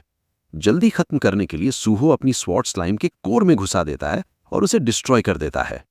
तब उसे एक बात समझ आती है, ये स्लाइम मल्टीप्लाई कर सकता है। ये इरिटेटिंग ट्रेट ये है कि जब इसका कोर स्प्लिट होता है तो ये कई छोटे वर्जन्स में रीजनरेट हो जाता है। भले ही डिवाइड होने की लिमिट होती है, फिर भी ये थ्रेड बना रहता है। ये रीजनरेटिव एबिलिटी ही एक वजह है कि ज्यादातर प्लेयर्स टावर में पार्टी बनाकर आते हैं। यहां लगभग हर फ्लोर पर मॉन्स्टर्स ग्रुप में आते हैं। टाइम वेस्ट किए बिना सूहो मल्टीप्लाइंग स्लाइम्स को वाइप आउट करना शुरू कर देता है। वो हवा में उछलता है, मिड जंप एक को स्टैप करता है, फिर अपनी स्वॉर्ड फेंककर दूसरे को गिरा देता है। गिरते हुए एक स्लाइम अपनी टेंटिकल से उस पर अटैक करता है। सूहो उसे मिड एयर पकड़ लेता है, हार्ड फॉल से बच जाता है और उस ग्रिप का यूज करके खुद को ऊपर कैटापुल्ट करता है, क्लीन और प्रिसाइज स्ट्राइक्स के साथ। वो टेंटिकल्स को काट देता है और बाकी एनिमीज को भी क्लियर कर देता है। सिस्टम नोटिफाई करता है कि फर्स्ट फ्लोर कॉन्कर हो चुका है और पूछता है क्या वो आगे बढ़ना चाहता है। सूहो ऊपर देखता है, आंखों में रिजॉल्व के साथ। अभी 48 फ्लोर्स बाकी हैं, टाइम वेस्ट करने का सवाल ही नहीं। System second floor challenge start कर देता है। सूहो टावर ऑफ चैलेंज के बारे में याद करता है। अपनी पिछली जिंदगी में highest official record 48th floor तक का था। प्रेजेंट में रिकॉर्ड सिर्फ 29th फ्लोर तक ही पहुंच पाया था। दोनों ही पार्टी प्ले के थ्रू अचीव किए गए थे। नॉर्मली चैलेंजेस ग्रुप में एंट्री करते हैं और पार्टी मेंबर्स की संख्या से डिफिकल्टी डिसाइड होती है। जितने ज्यादा लोग उतना कम एक्सपीरियंस पर पर्सन, लेकिन सेफ्टी ज्यादा होती है। टॉप रिकॉर्ड्स एम करने वाले हंटर्स यूजुअली लेवल 20 मेंबर्स के साथ पार्टीज बनाते हैं। इन सब सोचों के बीच सूहो 18th फ्लोर क्लियर करता है और ऊपर की तरफ देखता है। उसे एहसास होता है कि उसे ट्रेडिशनल तरीके फॉलो करने की जरूरत ही नहीं है। बिना हेजिटेशन वो 19th फ्लोर का चैलेंज एक्सेप्ट कर लेता है। इस फ्लोर पर पहले जैसे मल्टीपल एनिमीज नहीं थे, यहां सिर्फ एक ही पावरफुल मॉन्स्टर था। एक तरफ से वो ज्यादा स्ट्रांग था, लेकिन दूसरी तरफ अकेला हरा देना ही स्टेज क्लियर करने के लिए काफी होता था। मॉन्स्टर अपीयर होते ही सूहो सीधा चार्ज करता है और एक ही स्वॉर्ड स्ट्राइक में उसे डिफीट कर देता है। सिस्टम 19th फ्लोर क्लियर होने का अनाउंस करता है और 20th फ्लोर पर बढ़ने का ऑप्शन देता है। इस बार सूहो रुकने का फैसला करता है और मॉन्स्टर की बॉडी को चेक करता है। उसे कुछ अजीब नोटिस होता है। बाकी मॉन्स्टर्स की तरह ये तुरंत वैनिश नहीं होता। इसके पीछे एक रेड गेट छूट जाता है। ये टावर का क्लियर हिंट था कि यहां कुछ और भी छुपा है। सूहो रिमेन से एक आइटम उठाता है और उसे समझ आ जाता है कि इसका कोई स्पेसिफिक पर्पस है, भले ही ये अकेला यूज ना हो सके। मैजिक डिटेक्शन यूज करके वो रेड गेट से लिंक्ड एक हिडन स्पेस ढूंढ लेता है। ये हिडन एरिया फोर्ट्रेस किंग जांग प्योंग का सब स्पेस फोर्ट्रेस निकलता है। ये सब स्पेस यूनिक था क्योंकि आइटम से बने दूसरे सबस्पेस के मुकाबले इसमें लिविंग बींग्स फ्रीली एंटर और एग्जिट कर सकते थे। अंदर जाते ही सूहो को एक केव जैसे स्पेस में पाता है। एक ग्लोइंग ऑब्जेक्ट अपीयर होता है और सिस्टम बताता है कि फोर्ट्रेस का प्रीवियस ओनर मर चुका है। सूहो से पूछा जाता है क्या वो ओनरशिप लेना चाहता है। वो एक्सेप्ट करता है और ग्लोइंग ऑब्जेक्ट को पकड़ लेता है, जो धीरे धीरे उसकी बॉडी के साथ फ्यूज होने लगता है। सिस्टम कंफर्म करता है कि सूहो अब सब स्पेस फोर्ट्रेस का नया मास्टर है। अब ये सिर्फ एक आइटम नहीं रहा, बल्कि परमानेंटली उससे बाइंड हो चुकी एक स्किल बन चुकी है। सिस्टम ये भी बताता है कि फोर्ट्रेस का अपीयरेंस सूहो की मैजिक पावर के हिसाब से चेंज होता रहेगा। स्पेस हिलने लगता है। जो पहले एक केव थी वो धीरे धीरे एक फुली फर्निश्ड रूम में ट्रांसफॉर्म हो जाती है। सूहो इंप्रेस हो जाता है। ये स्पेस उसकी सोच से कहीं ज्यादा एडवांस थी। जैसे जैसे उसकी मैजिक बढ़ेगी, स्पेस भी एक्सपैंड होती रहेगी और उसकी प्रेफरेंसेस के हिसाब से अडेप्ट होती रहेगी। उसे सुकून मिलता है ये सोचकर कि उसने जांग प्योंग हो को इस पावर पर हाथ रखने से रोक लिया। वो आदमी पहले इस फोर्ट्रेस का यूज ड्रग्स, स्टोलन आर्टिफैक्ट्स और किडनैप्ड लोगों तक को छिपाने रखने के लिए करता था। उन स्लीपलेस नाइट्स की याद सूहो के दिल में घिन भर देती है। लेकिन अब फोर्ट्रेस उसके हाथ में है और वो जानता है कि ऐसी डार्कनेस दोबारा कभी नहीं होगी। फोर्ट्रेस किंग के राइज को रोककर और एक पावरफुल पर्सनल बेस हासिल करके सूहो महसूस करता है कि उसने एक मैसिव विन स्कोर किया है। नए रिजॉल्व के साथ वो आगे बढ़ने के लिए रेडी हो जाता है। उधर जिनवी अपना फोन स्क्रॉल करता हुआ एक आर्टिकल पढ़ रहा था इंटरेस्ट के साथ। वो नोटिस करता है कि काफी स्टूडेंट्स लेटली नेक्सस की तरफ अट्रैक्ट हो रहे हैं। सूहो ने पहले ग्रेट हंटर एसोसिएशन ज्वाइन करने की बात की थी, लेकिन ये एक्सक्लूसिव मीडिया कवरेज दिखाता था कि नेक्सस काफी कॉन्फिडेंट है कि आखिरकार सूहो उनके पास ही आएगा। जिनवी अनश्योर महसूस करता है, सिर्फ टाइम ही बताएगा। फिर भी वो ये सोचना बंद नहीं कर पा रहा था कि सूहो अब तक कितने फ्लोर्स क्लियर कर चुका होगा। तभी सिस्टम अलर्ट पॉप होता है। 30th floor conquered. Tower of challenge का रिकॉर्ड टूट चुका था और कोई 31st फ्लोर पर बढ़ रहा था। पास खड़ी भीड़ बिल्कुल शांत हो जाती है। फुसफुसाहट फैलती है। क्या ये नया रिकॉर्ड है, टीम रेड है या कुछ और भी ज्यादा क्रेजी? उनका शौक और गहरा हो जाता है जब सिस्टम तुरंत अनाउंस करता है कि 31st फ्लोर भी क्लियर हो चुका है, सिर्फ कुछ ही पलों में। जिनवी फ्रीज हो जाता है। अगर ये सच में सूहो है तो उसने उसे पूरी तरह गलत जज किया था। अब तक सूहो की विंस को सूहो ने लक और थिएट्रिक्स का रिजल्ट माना था, लेकिन अगर ये इनसेन पेस रियल है तो सूहो एक ऐसा राइवल बनने वाला है जिसके साथ उसे काफी लंबी रेस में कंपीट करना होगा। हंटर एसोसिएशन के अंदर डायरेक्टर किम ये न्यूज सुनकर विजिबली हिल जाती हैं। वो तुरंत रिपोर्ट्स वेरीफाई करवाती हैं। सूहो सच में लाइव रिकॉर्ड्स तोड़ रहे हैं। उसकी वैल्यू समझते ही वो डिसाइड करती हैं कि उन्हें एक ऐसा ऑफर देना होगा जो रिफ्यूज ना किया जा सके। वो अपनी टीम को ऑर्डर देती है कि प्रेसिडेंट और ऑफिस मैनेजर को अलर्ट करें और सीधा हेडक्वार्टर्स की तरफ निकले। इसी वक्त सिस्टम के थ्रू चुलमन भी ये सब देख रहा था। टावर ऑफ चैलेंज में सूहो की रैपिड राइज दुनिया ने पहले कभी नहीं देखी थी। अगर सूहो सच में एसोसिएशन ज्वाइन करना चाहता है तो ये once in a generation talent है। तभी चुलमन का फोन बजता है। कॉलर वाइस प्रेसिडेंट था। क्यूरियस होकर चुलमन कॉल उठा लेता है। वाइस प्रेसिडेंट पूछता है वो कहाँ है। जैसे ही उसे पता चलता है कि चुलमन पांगो के टावर के पास है, वो मौका लपक लेता है। वो चुलमन से कहता है कि सूहो को ले आओ। चुलमन खुश हो जाता है, सोचते हुए कि उसे रिक्रूटमेंट का चांस मिल गया है। लेकिन वीपी तुरंत उसका सपना तोड़ देता है। वो रिक्रूटमेंट नहीं चाहता, बस एसोसिएशन के प्रेसिडेंट के साथ सूहो की एक फोटो चाहिए। ये कहकर वीपी कॉल काट देता है। चुलमन स्टन्ड और बिटर रह जाता है। उसे लगता है कि ये पावर हंग्री एग्जीक्यूटिव्स ही वजह हैं कि पब्लिक एसोसिएशन को करप्ट और इनकॉम्पिटेंट मानता है। उसके हिसाब से सिर्फ हंटर्स को ही एसोसिएशन चलानी चाहिए। वो टावर की तरफ देखता रहता है, सोचता हुआ कि सूहो को अंदर आने के लिए कैसे कन्विंस करे। टावर के अंदर सूहो 48th फ्लोर क्लियर कर चुका था और रिकॉर्ड फिर से अपडेट हो गया था। थकान अब धीरे धीरे उस पर हावी हो रही थी। लगातार आगे बढ़ते रहना उसे ड्रेन कर रहा था। वो सोचता ये पागलपन आखिर कब खत्म होगा। फिर भी जैसे ही उसने अपना स्टेटस विंडो खोला, उसका मूड अपलिफ्ट हो गया। लेवल 39 तक पहुंचना सच में एक रिवॉर्ड जैसा लग रहा था। हर फ्लोर क्लियर करने के मिलने वाले 5 बोनस स्टैट पॉइंट्स हर एक गिफ्ट जैसा फील हो रहा था। सिस्टम को अंदर बाहर जानना उसे ऐसा महसूस हो रहा था जैसे वो खुद अपना गेम कैरेक्टर बिल्ड कर रहा हो, अपना सेकंड सेल्फ। और ऑनेस्टली ये काफी फन था। स्टैट सेट करने के बाद सूहो फाइनल चैलेंज के लिए प्रिपेयर करता है। 49th फ्लोर शुरू हो चुका था। उसके सामने ग्लोइंग क्रिस्टल अपीयर होता है और उसके अंदर से फाइनल बॉस निकलता है, टावर ड्रैगन, लेवल 49। वो उसे घूर कर देखता है और तुरंत समझ जाता है कि ये चीज कितनी ब्रोकन है।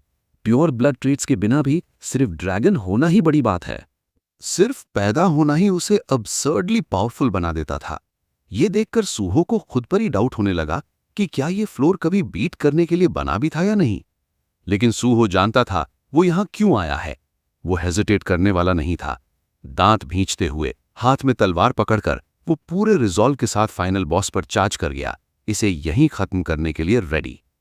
सूहो ड्रैगन के सामने बढ़ा, अटैक के लिए तैयार। जवाब में ड्रैगन ने भी अपना असॉल्ट लॉन्च कर दिया, जिससे बचने के लिए सूहो को हवा में जंप करना पड़ा। एयरबॉर्न होते ही उसने एक इंपॉर्टेंट चीज नोटिस की। इतने इनॉर्मस साइज के बावजूद ड्रैगन शॉकिंगली फास्ट था। अचानक उसके क्लॉज से एक डार्क ऑरा लीक हुआ, जिससे एक पावरफुल पुलिंग फोर्स बनी और सूहो सीधा उसके जबड़ों की तरफ खींचने लगा। जस्ट उससे पहले कि वो अंदर जाता, सूहो ने ड्रैगन के मुंह को पकड़ लिया, खुद को उसके सर के ऊपर खींच लिया और पूरी ताकत से अपनी स्वॉर्ड नीचे घुसा दी। ड्रैगन गुस्से से दहाड़ उठा और अपना सर इतनी जोर से झटका कि सूहो हवा में उछलकर दूर जा गिरा। उसे रिट्रीट करना पड़ा। सांस संभालते हुए सूहो को एक डिस्टर्बिंग बात समझ आई। उसका सबसे स्ट्रॉन्ग स्ट्राइक भी ड्रैगन को जरा सी भी स्क्रैच नहीं दे पाया था। वो बस उस मॉन्स्टर को इरिटेट कर पाया था। ड्रैगन ने फिर जमीन पर भयंकर फोर्स के साथ स्लैम मारा, जिससे फ्लोर में गहरी दरारें पड़ गईं। सूहो एक बड़े पत्थर के पीछे झुक गया, अपने हाई स्टैट्स के लिए मन ही मन शुक्र करता हुआ। अगर वो स्टैट्स ना होते, शॉकवेव उसे तुरंत मार डालती। तब उसे क्लियरली समझ आ गया कि ड्रैगन का लेवल भले ही ज्यादा अनबिलीवेबल ना हो, लेकिन उसके नेचुरल ट्रेट्स ने उसके बॉडी को अब्सर्डली ड्यूरेबल बना दिया था। नॉर्मल अटैक्स का कोई फायदा नहीं था। उसे उसकी weak point reverse scale target करनी होगी। क्योंकि ये ड्रैगन अभी लेवल 100 का नहीं था, इसलिए वो स्केल पूरी तरह छुपा नहीं पाया होगा। बॉडी स्कैन करते हुए सूहो ने टेल के पास उस वल्नरेबल पॉइंट को देख लिया। 1 सेकेंड भी वेस्ट नहीं किए, वो चार्ज किया और अपनी पूरी ताकत से रॉक हार्ड स्केल पर स्ट्राइक मारा। ड्रैगन दर्द से चिल्लाया और सिस्टम नोटिफिकेशन पॉपअप हुआ। टावर ड्रैगन रेड स्टेट में एंटर कर चुका था, क्योंकि उसकी वीकनेस हिट हो चुकी थी। सूहो ने अपनी स्वॉर्ड को रिवर्स स्केल में गहरा घुसा छोड़ा। उसे पता था फाइट जल्दी खत्म नहीं होने वाली। इस बैटल को लंबा खींचना सिर्फ और ज्यादा डेंजरस होगा। उसने और ज्यादा पावर चैनल की और ब्लेड को और अंदर धकेल दिया। गुस्से में ड्रैगन ने अपनी फियर बेस्ड एबिलिटी अनलीश कर दी। सूहो का बॉडी फ्रीज हो गया और वो हेलुसिनेशन स्टेट में चला गया। सिस्टम ने कंफर्म किया कि वो फियर के इफेक्ट में आ चुका है। उसने खुद को क्योर करने की कोशिश की, लेकिन सिस्टम ने बताया कि इतना हाई लेवल फियर रिमूव नहीं हो सकता। ड्रैगन उसकी टेल से उसे क्रश करे उससे पहले ही सूहो ने अपने सब स्पेस का एंट्रेंस खोल लिया और वहां वैनिश हो गया। अंदर जाते ही उसने तुरंत प्यूरिफिकेशन पोशन पी ली। सिस्टम ने पोशन के इफेक्ट कंफर्म किए और हेलुसिनेशंस गायब हो गए। रिलीफ में उसे याद आया कि इस सब स्पेस में सिर्फ वही लोग आ सकते हैं जिन्हें वो अलाउ करे। ये पोशन उसने कैजुअली जनरल मार्केट से खरीदा था, बिना जाने के इतनी जल्दी काम आने वाला है। फाइट उसकी एक्सपेक्टेशन से कहीं ज्यादा इंटेंस थी। फियर स्टेटस एक बार रिमूव होने के बाद भी तुरंत रेजिस्टेंस नहीं मिलने वाली थी और क्योर स्पेल्स बिल्कुल यूजलेस थी। मतलब उसे बार बार सब स्पेस में रिट्रीट करना पड़ेगा और प्यूरिफिकेशन पोशंस पर डिपेंड करना पड़ेगा, जो क्लियरली सस्टेनेबल नहीं था। उसे एक और प्लान चाहिए था। इन्वेंट्री में सर्च करते हुए उसने एक पल के लिए मैड पल्वराइजेशन स्कॉलर को कॉल करने का सोचा। फैसला लेने से पहले ही सिस्टम ने नोटिफाई किया कि उसने एक बेसिक कॉम्बिनेशन फॉर्मूला सीख लिया है और एक कॉम्बिनेशन जार अपीयर हो गया है। इसकी इंपॉर्टेंस समझते हुए उसने जार में 3 अजीब आइटम्स डाल दिए। अननोन थीफ के सॉक्स, अननोन मिंस्ट्रल का इंस्ट्रूमेंट और अननोन क्लीनर की ब्रूम। जार फ्यूजन प्रोसेस में चला गया। सूहो जानता था कि एब्सोल्यूट फॉर्मूलाज पर बेस्ड कॉम्बिनेशंस हमेशा सक्सेसफुल होते हैं। बहुत से सो कॉल्ड ट्रैश आइटम्स के अंदर हिडन वैल्यू होती है। प्रोसेस सक्सेसफुल रहा। एक रेयर ट्रेजर क्रिएट हो चुका था, द फर्स्ट मूमू, एक रिंग जो बेसिक लेवल फॉर्मूला से बनी थी। इसके साथ ही सूहो को फर्स्ट टाइम आइटम क्रिएट करने के लिए 10 बोनस स्टैट पॉइंट्स मिले। वो जानता था कि फर्स्ट टाइम आइटम्स आमतौर पर एस रैंक या उससे ऊपर के होते हैं और ये S+ थी क्योंकि ये ग्रोथ टाइप आइटम थी। उसने रिंग पहनी और सिस्टम ने तुरंत उसे बाइंड कर दिया। सूहो को याद आया कि अपनी पिछली जिंदगी में वो द फर्स्ट मूमू हासिल करने का मौका मिस कर गया था, क्योंकि मैड पल्वराइजेशन स्कॉलर ने पहले डिस्कवर करके रेसिपी पब्लिक कर दी थी। इस बार सूहो ने इसे अपना बना लिया था। एक्स्ट्रा स्टैट्स के साथ उसने अपना स्टैटस विंडो खोला और अपने मैजिक स्टैट में 4 पॉइंट्स डाल दिए, जिससे वो 100 तक पहुंच गया। सिस्टम ने उसे कॉन्ग्रेचुलेट किया। उसका मैजिक स्टैट रेड हो गया था, जो उसने लेवल 50 से पहले कभी अचीव नहीं किया था। पहले उसे लगता था कि पर्पल स्टैट तक पहुंचना बहुत दूर की बात है, लेकिन अब वो कंप्लीटली अचीवेबल लग रहा था। पर्पल के लिए 700 पॉइंट्स चाहिए होते हैं। अभी भी लंबा सफर था, लेकिन उसे पूरा कॉन्फिडेंस था कि वो वहां तक पहुंच जाएगा। स्टैट एलोकेशन के बाद सूहो ने अपनी पुरानी फेमिलियर स्पीयर समन की और उसमें मैजिक इन्फ्यूज करना शुरू किया। वेपन ने इनक्रेडिबल स्पीड से पावर अब्सॉर्ब की। जैसे ही रिक्वायर्ड अमाउंट पूरा हुआ, सिस्टम ने सक्सेसफुल अवेकनिंग एक्नॉलेज कर दी। स्पीयर ट्रांसफॉर्म हो चुकी थी। अब ये शैडो स्पीयर थी। राउंड 2 शुरू होने वाला था। सिस्टम ने वेपन के ओरिजिन्स रिवील किए। ये शैडो लॉर्ड के ट्रेजर्स में से एक थी, जो एक शैडो बीस्ट के बोन्स से फॉर्ज की गई थी, और इसने सूहो को अपना फर्स्ट अवेकनर माना था। अब स्पीयर उसकी शैडो से समन हो सकती थी और मैजिक और शैडो एनर्जी से रीजनरेट होती थी। सूहो ने तुरंत इस वेपन की वैल्यू समझ ली। जैसे जैंग प्योंग के पास सब स्पेस फोर्ट्रेस था, वैसे ही शैडो लॉर्ड, एक मोनार्क लेवल बीइंग, ने इस स्पीयर को वील्ड किया था। अगर वो एंटिटी गेट के अंदर एग्जिस्ट करती तो सूहो अब उसकी सिग्नेचर वेपन पकड़े खड़ा था। उसे रिलीफ मिला कि ये चीज किसी डेंजरस इंसान के हाथ लगने से पहले ही उसने सिक्योर कर ली थी। टेस्ट करने का टाइम आ गया था। उसने स्पीयर दोबारा समन की और उसकी कन्वीनियंस अप्रिशिएट की। क्योंकि वो सबस्पेस के अंदर से अटैक नहीं कर सकता था, इसलिए प्लान ये था कि ड्रैगन के सोते हुए रिवर्स स्केल पर स्ट्राइक करे। सूहो सबस्पेस से बाहर आया और एक रॉकी लेज पर चढ़ गया जो ड्रैगन के ऊपर थी। शैडो स्पीयर को उठाकर उसने सीधा ड्रैगन की टेल में घुसे हुए स्टोन पर थ्रो कर दिया। स्पीयर अंदर तक घुस गई और ड्रैगन दर्द से तड़प उठा। सूहो नीचे जंप करता है और सिस्टम अनाउंस करता है कि ड्रैगन फिर से रेज स्टेट में एंटर कर चुका है। ड्रैगन फियर अनलीश होता है, लेकिन सूहो तुरंत वापस सबस्पेस में रिट्रीट कर जाता है, सारे स्टेटस इफेक्ट्स अवॉइड करते हुए। ये हिट एंड रन टैक्टिक्स चलते रहते हैं। सूहो बार बार स्ट्राइक करता है और हर बार रिट्रीट करता है।